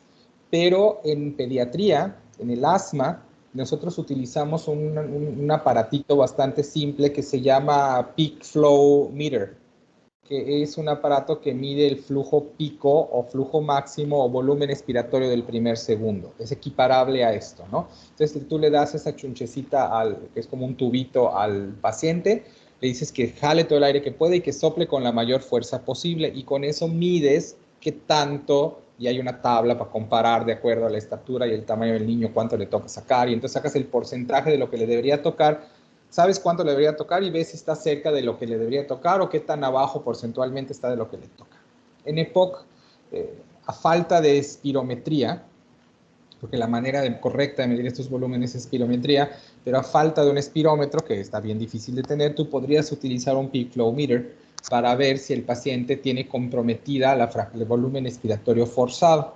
Y con eso mides qué tan grave está el atrapamiento de aire en forma aguda en el asma y es transportable en forma crónica al epocoso, ¿no? Qué tan comprometido está su expiración. Síguele, ahora sí. Ok. Bueno, antes de pasar brevemente, voy a hablar también del cociente que lo salté. Bueno, sí. Este cociente debe ser menor o igual a 7 para que sea el dato fundamental para poder decir, ok, hay una obstrucción del flujo aéreo. Y claro, es el peak flow, el 70% claro. de lo que debería de sacar, de lo que le toca por edad y tamaño, por lo menos que saques el 70%. Si no sacas el 70% en el primer segundo de tu expiración teórica, entonces tienes un problema significativo de la expiración. Y es justo lo que te acabo de decir, es con el peak flow o peak flow meter, pero peak flow, el concepto lo pueden buscar como peak flow en inglés, es qué porcentaje Es justo lo que estamos hablando. Es este cociente, pues, de lo que yo te hablé. Es de lo que tú me estás hablando. Doctor, entonces este peak flow es el que se usa porque es más económico, tal vez, es más fácil de tenerlo. No sé si lo usan los adultólogos, pero lo usamos en el asma, pero es baratísimo. Porque el Es el que tiene espirómetro unas es una pelotitas. máquina con un software. ¿Qué? Es el que tiene unas pelotitas. Sí, sí, bueno, no. No opera con pelotitas, pero sí mueve como un marcador. Ajá. Tienes como un tubo con rayitas que va graduando los mililitros y entonces cuando le soplas lo mueves y puede ser que lo muevas hasta aquí o hasta acá o hasta acá. ¿Sale? Ah, ok, Creo que hay ok, sí. alguno con pelotita, pero la verdad es que ya no sé. Pero el que nosotros teníamos es como más bien como una membrana que se mueve o una caniquita que se mueve hasta determinado lugar. ¿No? Oh, Y ok, entonces sí. la membrana cae, pero la caniquita se queda y te muestra dónde quedó la raya. Entonces, mira, tiene un peak flow de 350. Chin, ¿cuánto le toca? Le toca 500. Ok, tiene un... Y así sacas la matemática. Ok. Sí, y es facilísimo tener el consultorio y mide literal qué tanto sopla la persona. Ok, ahora vamos a la clasificación clínica y funcional del EPOC sobre estos grados, ¿no? Entonces, el grado de la obstrucción, según el valor del primer segundo, ¿no? De la cantidad máxima que podemos sacar en la expiración, va a determinar la gravedad del paciente. Entonces, en un grado 0 hay síntomas, pero no hay disnea. La espirometría se encuentra normal. En el grado 1 o en el estadio 1 hay una obstrucción ligera, donde va a ser la BEF1 va a ser normal, pero el cociente... Permíteme un momentito. Voy a compartir pantalla. Ok, dejo de compartir, entonces. No, pues yo te puedo quitar el control. Ah, ok. Bueno. ¿Ya ven mi pantalla? Sí, doctor. Sí. Ese es un medidor de flujo pico, flujo máximo, peak flow meter. Y si ven aquí en la página de Google, dice flujo expiratorio máximo, que es de lo que estamos hablando, ¿no?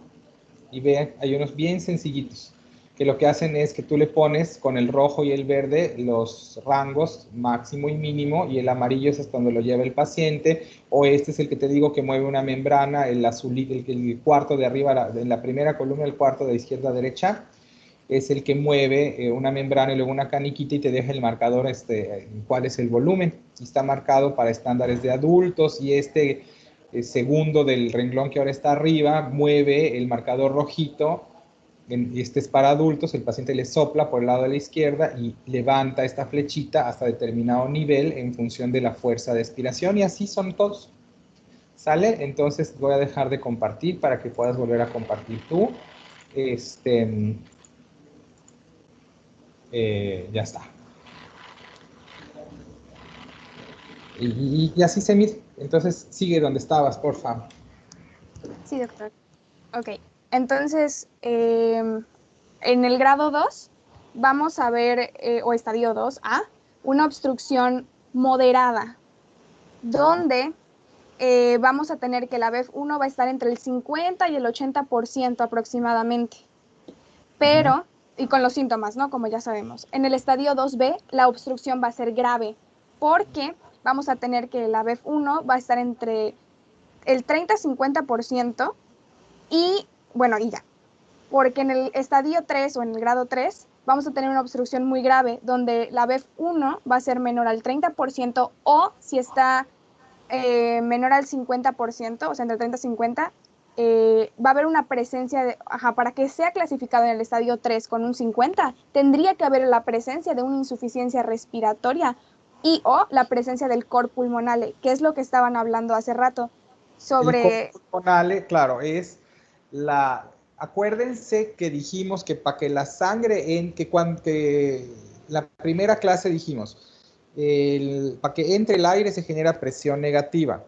Si yo, y les puse el ejemplo de la ventilación mecánica, si yo meto aire con presión, y les dije, cuando se genera presión negativa, no solo mete aire a los pulmones, sino que la presión negativa intratorácica también ayuda a que la sangre llegue a la cava superior e inferior y a la aurícula derecha, porque la presión negativa, pues, jala a las paredes pulmonares, pero también a las paredes de los vasos sanguíneos, ¿ok?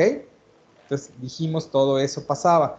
Ahora, si el paciente tiene atrapamiento de aire porque tiene una bronquitis que le está haciendo un sistema de válvula que le atrapa el aire, entonces llega el punto en el que hace presión positiva intratorácica.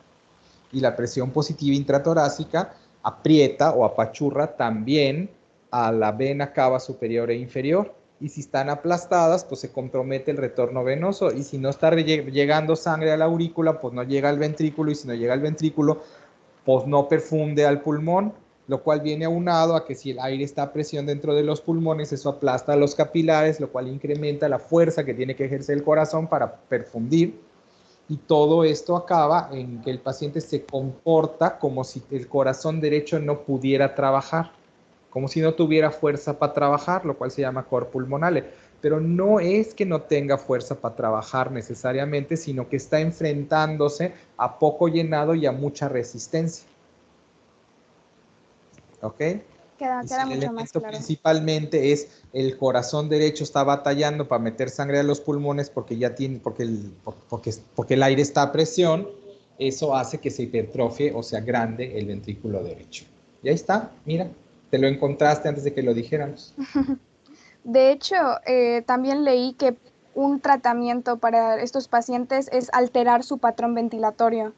O sea, aumentando la presión positiva de la vía aérea. Si respiran con los labios fruncidos, se llama la respiración, como que entreabiertos, para que puedan prolongar el tiempo expiratorio. Ajá, porque como su salida de aire es lenta, si tú la alargas, vacías más el árbol bronquial o el árbol pulmonar. Y si vacías más el árbol pulmonar, le reduces la resistencia a la perfusión o al ventrículo derecho y todo aquello hipotéticamente mejor, ¿no? Se debe hacer un esfuerzo y es un esfuerzo consciente por alargar la expiración para vaciar todo lo posible la vía aérea. Es correcto. Y ya por último quería añadirles este gráfico sobre cómo nos va a afectar la exposición al humo del cigarrillo, ¿no? O fumar. Y existe algo que se llama índice tabáquico, que hay una fórmula que es la multiplicación del número de los cigarrillos que se fuman al día por el número de años que fumó la persona o fuma sobre el número de cigarrillos por cajetilla. Y el resultado va a ser el número de paquetes por año. Y a mayor número, obviamente hay un mayor riesgo de tener EPOC. Entonces, la BEF1 a los 25 años va a llegar a un punto como de meseta de nuestra capacidad, ¿no? Del 100%. Y luego aquí pueden ver cómo se va inclinando la curva, que es cómo va reduciendo conforme pasan los años la expiración máxima, ¿no? Forzada que podemos sacar de aire. Pero esto es normal, ¿no? Que vaya disminuyendo conforme pasa la edad. Sin embargo, cuando una persona fuma y digamos que a los 45 años dice, no, ya voy a dejar de fumar, pues de todos modos su curva ya se vio afectada y va a seguir bajando. Pero a lo mejor no le va a afectar tanto como a alguien que dejó de fumar a los 65 años, que ya va a verse incapacitado o incluso morir por lo mismo de la reducción de esta. Y bueno, eso es como que... Fumen nunca, pero si ya fumen, déjenlo. De verdad, o sea, de verdad, no tiene ningún... yo no concibo cómo alguien puede ser médico y fumar. Imagínense que además convivo con oncólogos que fuman y entonces dices, ¿neta? O sea, estás viendo lo que hace el tabaco y qué muertes horribles les tocan a tus pacientes y de todas maneras vas a hacer eso, pero van y lo hacen, lo cual demuestra una vez más que saber algo no implica aplicarlo, ¿no? Así es. Pero sí, creo que una de las cosas más, con todo respeto a los fumadores aquí presentes y sus papás y mamás se me están oyendo, pero una de las cosas más estúpidas que puede hacer una persona es invertir su dinero en destrozarse los pulmones, ¿no? Sí. Pero bueno, allá cada quien escoge su veneno, ¿no? Pues sí. Sí, y eso es todo. No fumes, María Teresa. No, para nada. Pero pues no, o sea, y por cierto, vapear lo mismo, ¿eh? No vayan a pensar que porque estás vapeando, entonces ya no, porque finalmente tiene que ver con si estás o no estás metiendo sustancias orgánicas capaces de desencadenar una respuesta inflamatoria en tu pulmón. Y entonces todo se reduce a que si metes sustancias irritativas en la vía aérea van a venir se van a liberar citocinas que van a llamar a los neutrófilos, que van a venir y van a liberar su elastasa, que va a empezar a romper tejido conectivo y otras sustancias, con las otras proteasas, y que eso podría, al mismo tiempo que rompe las sustancias inflamatorias y el moco y demás, también rompa la pared alveolar y las paredes vasculares, y entonces empieza a tener cambios que te llevan al EPOC, lo cual te puede ocurrir ciertamente más rápido o más lento en función de la actividad de tu alfa-1 antitripsina, pero porque allá en la tablita que presentaste dijiste, sí, a no fumador o no susceptible al daño por tabaco. Pero en realidad no es que seas inmune y que si tu alfa-1 antitripsina es buenísima, entonces jamás te va a pasar nada. Te va a pasar más despacito, pero daño va a haber, ¿no? Entonces, no fumen, no fumen, no fumen. Síguele, elastancia. Primero acabamos. Buenos días, doctor. Bueno, primero hablando sobre el enfisema, ocurre lo contrario a lo que vimos en la neumonía. Va a haber una disminución de la elastancia, en pocas palabras, como si fuera una liga más delgada y más suave, y no va a tener la fuerza para regresar a su estado original. Y esto se debe a la pérdida del tejido elástico y al daño que hay en el parénquima. En cambio, en la bronquitis, primero inferí que no había alteraciones, porque tal vez, bueno, yo pensé que tal vez el esfuerzo que se hace en la aspiración pues se debía tal vez a la obstrucción en las vías aéreas superiores. Y hasta llegué a pensar que había un aumento en la elastancia debido a que leí que histológicamente hay una fibrosis en las paredes bronquiolares. Y no lo entendiste mal. El asunto es que en EPOC hay relativamente poca fibrosis en comparación a la pérdida de tabiques alveolares.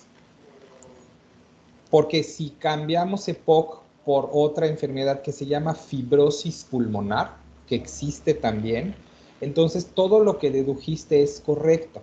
Si hay mucha fibrosis pulmonar, entonces ya no se llama EPOC, porque ya lo que predomina no es la obstrucción crónica, enfermedad pulmonar obstructiva crónica te dice que uno de los elementos centrales es la obstrucción crónica de la salida de aire y todo lo que de ello deriva, incluyendo la ruptura de los alvéolos y la formación de enfisema. Por eso hay relativamente poca fibrosis, ¿ok? Pero en la otra enfermedad que se llama fibrosis pulmonar o fibrosis pulmonar idiopática, aquí sí hay un problema de fibrosis que compromete la elastancia pulmonar. Se ponen rígidos y entonces es justo lo contrario. Entonces, sí hiciste sinapsis correctas y ligaste conceptos y entendiste cosas, y aquí el detalle al que te diste cuenta después, porque dijiste al principio llegué a pensar y luego me di cuenta que no, es cuando lees algo más de EPOC te dices, pero aquí no predomina la fibrosis. Exactamente. Entonces sabes cosas y estás usando cosas. Si hay fibrosis, se incrementa la elastancia. Si no hay fibrosis, se pierde la elastancia. La elastancia es un elemento que contribuye a la expiración porque tiende a sacar el aire de los pulmones para que tomen su mínima expresión. Ok, síguele. Y ya finalmente, pues sí terminé confirmando lo que había pensado, de que no se modifica la elastancia, porque encontré un cuadrito donde se compara la bronquitis y el enfisema, y ya la retracción elástica que... Sí se podría. Si el problema es predominantemente bronquitis, la elastancia no se pierde. Pero acuérdate que todos los epocosos van a tener algún grado de enfisema, y mientras más enfisema tengan, pues más elastancia. Y eso sí pierden elastancia según tu mismo cuadrito. Sí. ¿Vale? Entonces, el paciente que solo tiene bronquitis crónica, tienes razón, no tiene nada que ver la elastancia, porque pensemos que cada uno de los tabiques interalveolares es una fibra en la liga que nos brinda la elasticidad o elastancia. ¿Estamos de acuerdo? Ok. Si tú tienes mucha bronquitis y poco enfisema, pues si la liga le quitas 2 o 3 fibras, pues la verdad es que sigue jalando, ¿no? Y se mantiene la elastancia. Conforme progresa el EPOC, se va haciendo cada vez más, o sea, se van incrementando el daño por enfisema. Se van perdiendo los tabiques interalveolares, por lo tanto, pierdes fibras en la liga, ¿ok? Sí. Perdón por como lo voy a decir, pero se van reventando los elásticos de la truza del sujeto en cuestión, ¿no? ¿No? Va a pensar en el elástico de un calzón, perdón, pero que yo lo diga tan coloquial, y además me están grabando y luego no me vayan a subir a redes sociales, pero es con toda educación para que ustedes entiendan, ¿no? Entonces piensen en un elástico de una prenda de vestir, cualquiera que ésta sea, que tiene un montón de fibras elásticas que le dan la elasticidad o elastancia. Cada una, pensemos ahora que traduzcamos esta imagen visual a que cada una de las fibras contribuye en la elasticidad del elástico en su conjunto. ¿Sale? Sí. ¿Estamos bien? Ahora, Sí, cada una de las fibras es equiparable a cada uno de los tabiques alveolares, porque cada uno de los tabiques, pues, contiene la elasticidad del pulmón, porque contribuye a la resistencia, porque está ahí, y si yo quito de 5, quito 3 y me quedo con 2, pues entonces ya hay menos fibras jalando de regreso. ¿Vamos bien? Entonces, a más enfisema, menos retracción elástica. ¿Tiene sentido para ti? Sí, sí tiene sentido. Ok, entonces, es cierto desde el punto de vista teórico, mientras que predomine la bronquitis y no tengas mucho enfisema o no tengas enfisema, entonces la elastancia se mantiene, y conforme va incrementándose el enfisema, se pierde la elastancia en forma proporcional. Ok, doctor, gracias. Bueno, ok.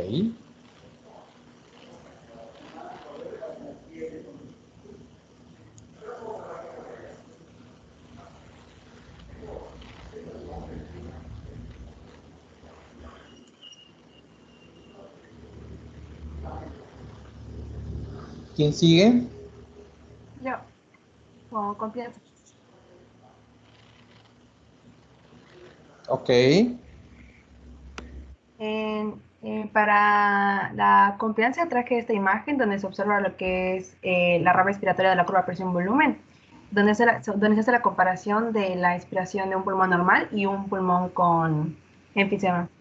Entonces, como ya se ha mencionado, en EPOC lo que es el proceso de expiración pues va a ser más prolongado debido a que no hay suficiente retroceso elástico. Entonces, se observa que el pulmón va a almacenar pues mayores volúmenes de aire porque no va a lograr expirar completamente todo ese aire que ya tiene dentro, y se va a dificultar regresar a la disposición inicial que tenía durante la inspiración. Entonces, pues el pulmón se va a mantener distendido, aumentando lo que es la confianza por toda esa acumulación de aire. Y también se observaba que en una persona con EPOC va a tener esos volúmenes elevados que se pueden ver acá a bajas presiones, por lo que es la relación inversa de lo que es la presión y volumen. A mayores volúmenes, menores presiones. Y pues está relacionado con lo que había mencionado anteriormente, de que si pues ya tengo suficiente volumen dentro de los pulmones, no requiero tanto para compensar el poquito que ya he eliminado, la poquita cantidad que he eliminado por expiración. Es correcto, digo, otra vez, confianza y elastancia son complementarias, ¿no? Sí.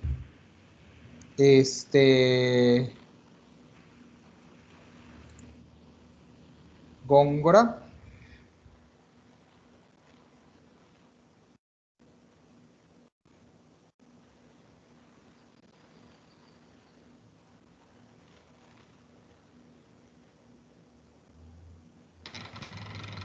Sí, pues a mí me tocó hablar sobre las resistencias pulmonares. Como ya pues mencionaron desde el principio, pues existe un aumento de la resistencia pulmonar porque hay una hipersecreción de moco. Pues esto se produce más que nada durante la bronquitis crónica, Pero igual busqué como que en un artículo que mencionaba que aparte de la hipersecreción también se destruían las células ciliadas, que esto era causa de la lesión oxidativa. Entonces, al destruirse las células ciliadas de las células ciliadas. La función de las células ciliadas es movilizar el moco hacia afuera. Como hay una inflamación bronquial, esto te lleva al cambio del epitelio y te lleva a una hipertrofia de las glándulas submucosas que producen moco, porque la irritación favorece la producción de moco para que se atrapen los irritantes, para que los cilios los muevan y para que los saquen. Pero como se engrosó el epitelio y se modificó, entonces las células ciliadas quedan ocultas o desaparecen. Y entonces tienes dificultades para mover el moco, entonces el exceso de moco que se produce se queda ahí. Por eso tu paciente tiene tos crónica, porque como los cilios no están haciendo el trabajo, entonces hace la tos, porque la tos impulsa al moco hacia afuera. ¿Ok? Entonces, estamos hablando de que el paciente con bronquitis crónica va a tener un bronquio más grueso, con más mucosa, con más moco, que es difícil de mover, lo cual disminuye la luz bronquial y cambia, que aumenta la resistencia pulmonar, que es lo que estabas diciendo, ¿no? Acuérdate que el flujo laminar significa que hay como varias capitas y la capa, como si el aire fluyera por rebanadas, ¿no? Y entonces la parte de aire que está más pegada al bronquio se mueve despacito, pero la que está más al centro se mueve con mayor velocidad. Pero si no hay mucho espacio al centro, pues entonces el flujo de aire se ve comprometido. El flujo laminar de aire, porque esto afecta el flujo laminar. Síguele donde estás. No sé si faltó algo más, pero síguele. No, era...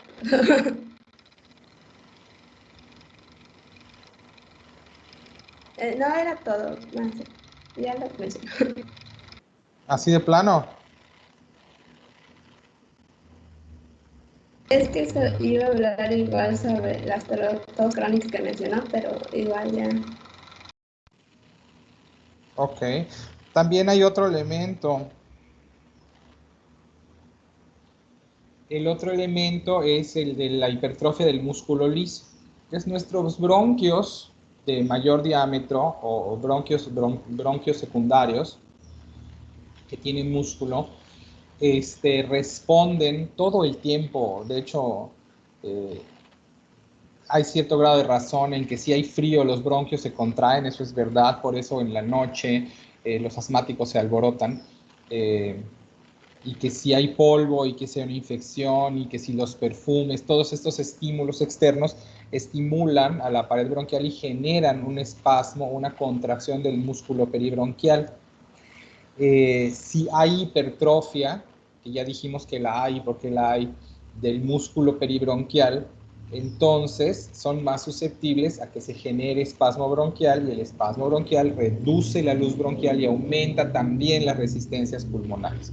Entonces el que ya tiene EPOC y sigue fumando, pues le pone más rayas al tigre, porque de por sí ya tiene atrapamiento de aire y ya tiene hipersecreción de moco, pero además fuma y eso le pone un irritante que estimula el espasmo bronquial y que empeora el atrapamiento de aire. ¿Ok? Por eso también dejar de fumar tiene efectos benéficos. Nunca llegas a la normalidad, pero siempre vas a estar mejor que si sigues fumando.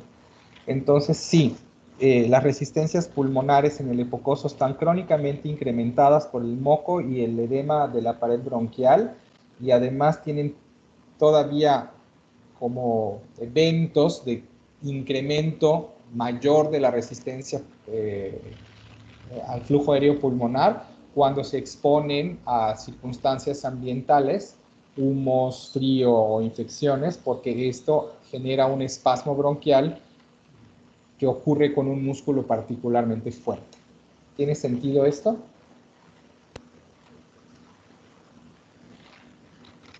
Sí. Sí, doctor.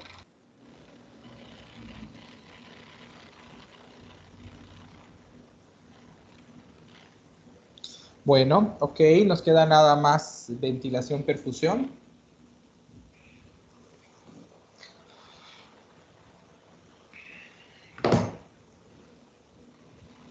escucha y se me ve, es que hoy no tengo Sí.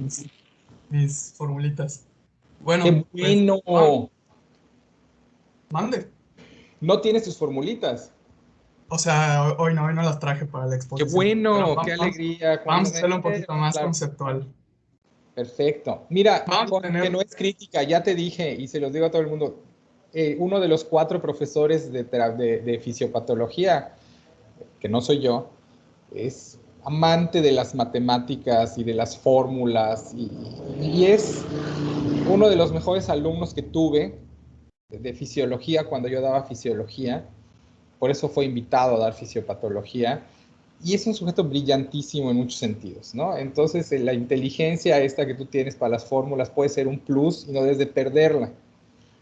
A donde yo te estoy queriendo conducir cuando te ando molestando con lo de tus fórmulas es que además el médico tiene que tener la habilidad para transformar lo que sabe en un mensaje que sea compatible con el hecho de que todos los que lo escuchan lo entiendan. Y por eso es que me peleo con tus fórmulas, no porque esté mal que tú sepas las fórmulas, sino porque uno de los aprendizajes que tiene que adquirir alguien que como tú maneja estos conceptos abstractos con tanta facilidad, es que tiene que traducirse, ¿no? Okay. Para que los que como yo no manejamos las fórmulas con tanta facilidad, entendamos lo que es necesario entender. O sea, hay que aprender a salirse de la ciencia básica, que es importante que haya gente que la conozca y la domine, por cierto, para ponerse en la ciencia práctica, ¿no? Y por eso es que te voy a seguir hostigando. Pero no es porque estés mal. No, para nada, doctor, no se siente como que me hostigue. Al contrario, me ayuda a aprender a explicar. Sí, aterrizar, es lo que te decía cuando te lo dije, ¿no? Hay que aterrizar. Para saber volar es bien útil saber aterrizar, porque si no, acaba en ciencia no aplicada. Pero no importa, porque tú sí la tienes aplicada. Entonces vamos con esto. Qué bueno que no hay fórmulas, en resumen. Bueno, vamos a ver la relación ventilación-perfusión, y nosotros estamos hablando ahorita de EPOC, que tiene 2 extremos. Uno es el enfisema y el otro es la bronquitis crónica. Vamos a empezar con la bronquitis crónica, que es lo que tengo marcado aquí. Lo que pasa, por lo que ya mencionaron, es que entra una sustancia nociva, que en general, y yo lo veo desde un punto de vista histológico, hay una remodelación de prácticamente todas las capas de la vía aérea de los bronquios, ¿no? Hay una hipertrofia, hiperplasia de la mucosa, las glándulas mucosas crecen, hay más moco en general, hay más músculo, se reemplaza la elastina por el colágeno. En resumen, que se vuelven más estrechas las vías aéreas. ¿Y cómo me va a afectar a nivel alveolar? Lo que va a pasar, y como vemos que está aquí marcado, no sé si lo están siguiendo con el cursor, es que no voy a tener un buen intercambio entre los gases de la atmósfera y los gases alveolares. Y los gases alveolares van a tender a como que equilibrarse más o acercarse más a los valores que estaban en la sangre venosa mixta, ¿sí? Lo que va a generar una hipoxia.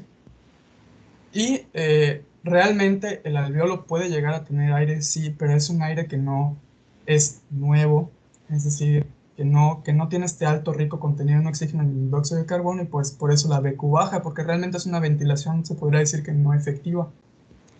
Claro, hay algo que no dijimos cuando hablamos de volúmenes, pero cuando los alveolitos que deberían ser así de este tamañito quedan de este tamaño, se incrementa el espacio muerto. Sí, sí. Porque esto que está en medio del alveolo nunca va a llegar, sí lo medio mencionamos, pero nunca va a llegar a donde se da el intercambio gaseoso, y es de hecho un espacio muerto. Es aire que no sirve para nada, ¿no? Sí. Entonces, claro, de alguna manera, el recambio, como tú estás diciendo, te vas a quedar con aire viejo, rico en CO2, en vez de tener aire nuevo que te traiga más oxígeno, porque el incremento del espacio muerto te obliga a tener respiraciones más profundas para que el aire se recambie, cosa que no puedes hacer porque no puedes expirar, porque tienes perdida el retroceso elástico pulmonar, ¿no? Claro. Y tienes obstrucción del flujo aéreo de salida, porque los bronquios y todo lo que ya mencionamos.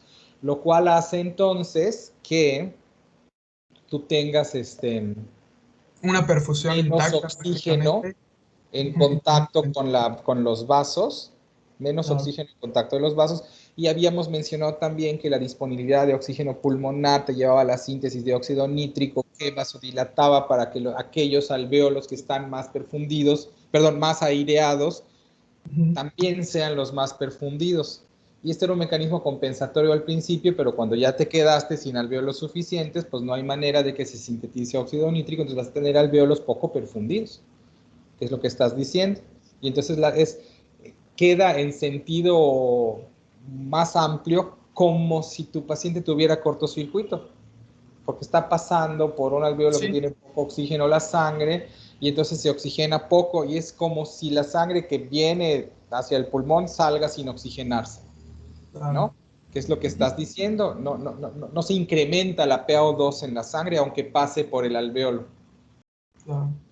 Claro, y entonces hay de cierta manera una mala relación ventilación-perfusión, porque aunque de hecho los alvéolos están ventilados, porque están aireados, perdón, aireados, pero no tienen aire, no están ventilados porque el aire no se está sustituyendo, y la ventilación no hace solo referencia a cuánto aire entra, sino que hace referencia a cuánto aire se recambia.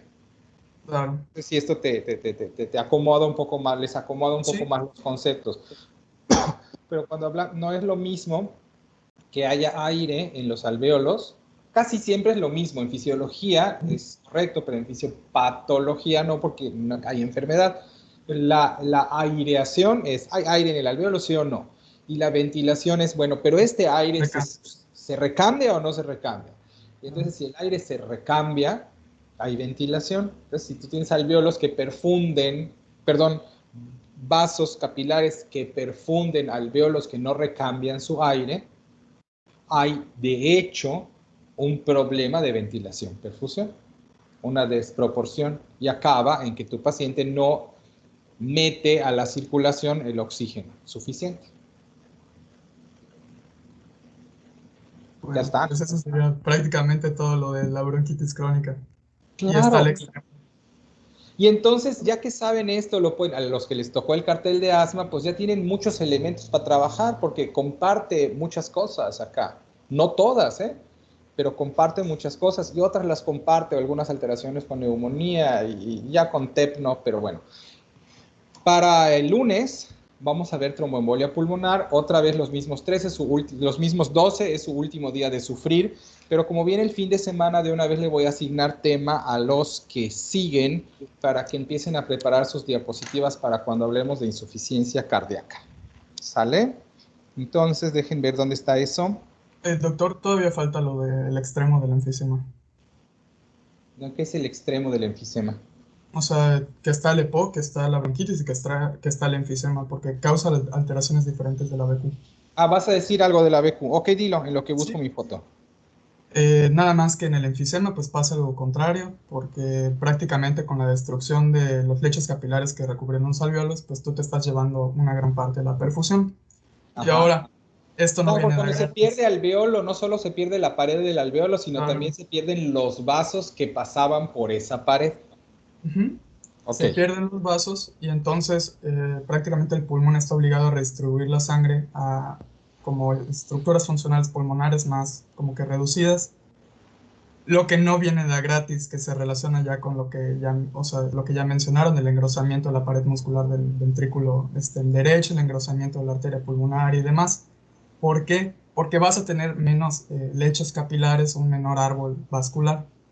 Y tú estás obligando que transite más sangre por los mismos como que capilares, lo que va a ocasionar que suba tu BQ. ¿Sí? Sí. O sea, que tú vas a tener mucha irrigación para tus alvéolos. Aparte que suba tu BQ es una fórmula. ¿Qué significa que suba tu BQ? Que hay mucha sangre para poco aire, prácticamente. Y lo que va a tender a hacer el paciente para compensar es aumentar la frecuencia de las respiraciones, para aumentar también el volumen de aire intercambiado o renovar más aire. Sí, entonces tienes mucho tránsito de sangre y tienes también pues el aumento de las respiraciones que sirven para como que aumentar el tránsito también de aire. Y eso sería todo. Y nada más pues mencionar que el EPOC es una enfermedad mixta y que la BQ en realidad puede variar mucho, depende si Se inclina si hacia el predomina enfisema. la bronquitis o si predomina el enfisema, ¿no? Cosa que hemos dicho. Aunque clínicamente el paciente se le ve igual, algunas cosas son predominantes en ciertos pacientes y otras en otros. Sí, ok. ya esto. Ok, bueno, nos quedan 5 minutos, entonces voy a empezar a repartir temas. León Zamudio te va a tocar hablar de ciclo cardíaco y los volúmenes, precarga, poscarga, volumen, perdón, no precarga, volumen telediastólico, protosistólico, sistólico, fracción de eyección, volúmenes cardíacos, ¿ok? ¿Cómo se nombran los diferentes volúmenes en el ciclo cardíaco?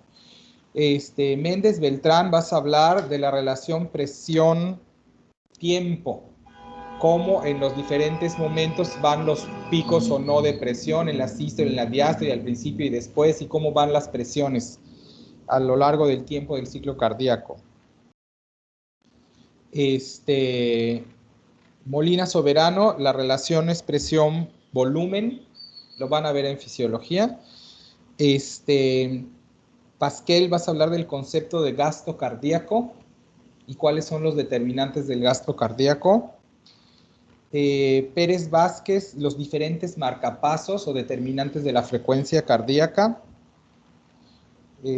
Pot, vas a hablar de conducción eléctrica. Puch Salazar, de control de la excitabilidad.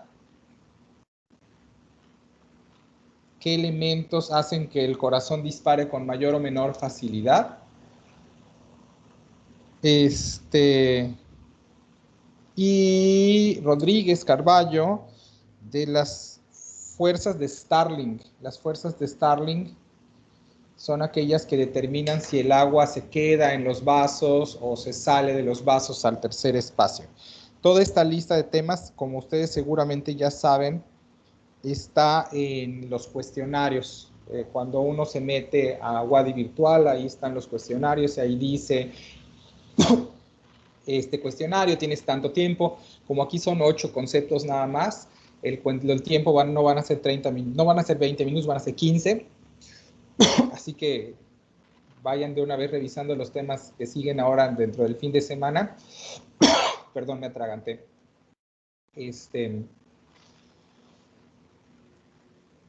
Para que no se vayan a atorar con eso. Están dentro del Atlas de Fisiología que les compartí, viene bastante claro y seguro que en su libro de Fisiología también. Pero son los que vamos a evaluar para insuficiencia cardíaca, que es el tema 2, y otra vez la misma dinámica. Ustedes 8 van a estar responsabilizados de esencialmente de las 4 clases siguientes.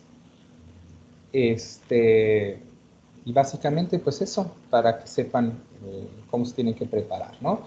Entonces, acudan a Wadi Virtual, vean el listado de los temas, búsquenlo en su libro de Fisiología, en el Atlas de Fisiología, en el libro de Fisiopato, y en donde más lo puedan buscar, tutoriales, videos y demás, para que ilustren lo que sigue. Calderón, ¿qué pasó? Sí, doctor, ¿cuántas preguntas van a hacer para el examen del lunes? 8. 8. Ah, ok, perfecto. Porque son 8 temas. ¿Para qué? ¿Para que te prepares emocionalmente? Sí. Da lo mismo. Las que yo te haga son los que estamos considerando como colegio de profesores los temas mínimos necesarios que deben dominar para que podamos platicar ágilmente de insuficiencia cardíaca. Tenemos que hablar de cómo se mueve la sangre en el corazón y qué tiene que ver con la fuerza de contracción y qué tiene que ver con la sangre que había antes y la sangre que había después y cómo llega y cómo pasa al ventrículo y en cuánto tiempo y cómo se regula la frecuencia cardíaca y la velocidad y cuáles son los determinantes externos de que el corazón se contraiga con mayor o menor facilidad y que eso nos va a llevar a los temas, porque como uno de los temas es arritmias, porque ciertas arritmias comprometen el gasto cardíaco, pues bueno, tenemos que verlo, ¿no? Y que tiene que ver con lo que se hace en el corazón derecho y el izquierdo, pues ambos se ven afectados por las mismas razones y por los mismos mecanismos, entonces por ahí, y ciertas manifestaciones de insuficiencia cardíaca tienen que ver con el edema o la fuga de líquido a tercer espacio y por eso nos vamos a meter con las leyes de Starling. Por eso está todo lo que está. Ok, doctor, gracias. Entonces, sí, 15 minutos para 8 preguntas es más que suficiente. Es porque a mí no me dejan. Yo les pondría 8 preguntas, 8 minutos. Porque no quiero ver qué tan rápido buscan la información. Quiero saber si ya se la saben o no se la saben. Pero no me dejan, entonces, pues nada, que 15, imagínate. Yo creo que es una eternidad. Si para el otro, que eran 12 preguntas, les di 20 minutos y nadie se tardó más de 12, o sea, todos acabaron con tiempo de sobra. Hubo quien acabó en 6 minutos y medio, entonces dices, bueno, tiempo no les falta. No te agobies entonces, Calderón, vas a poder. Espera, doctor, gracias. Bueno, ok, nos vemos el lunes. Gracias, doctor. Hasta el lunes. Bonito fin. Hasta luego, doctor. Gracias. Gracias, doctor. Hasta luego. Gracias, doctor. Gracias.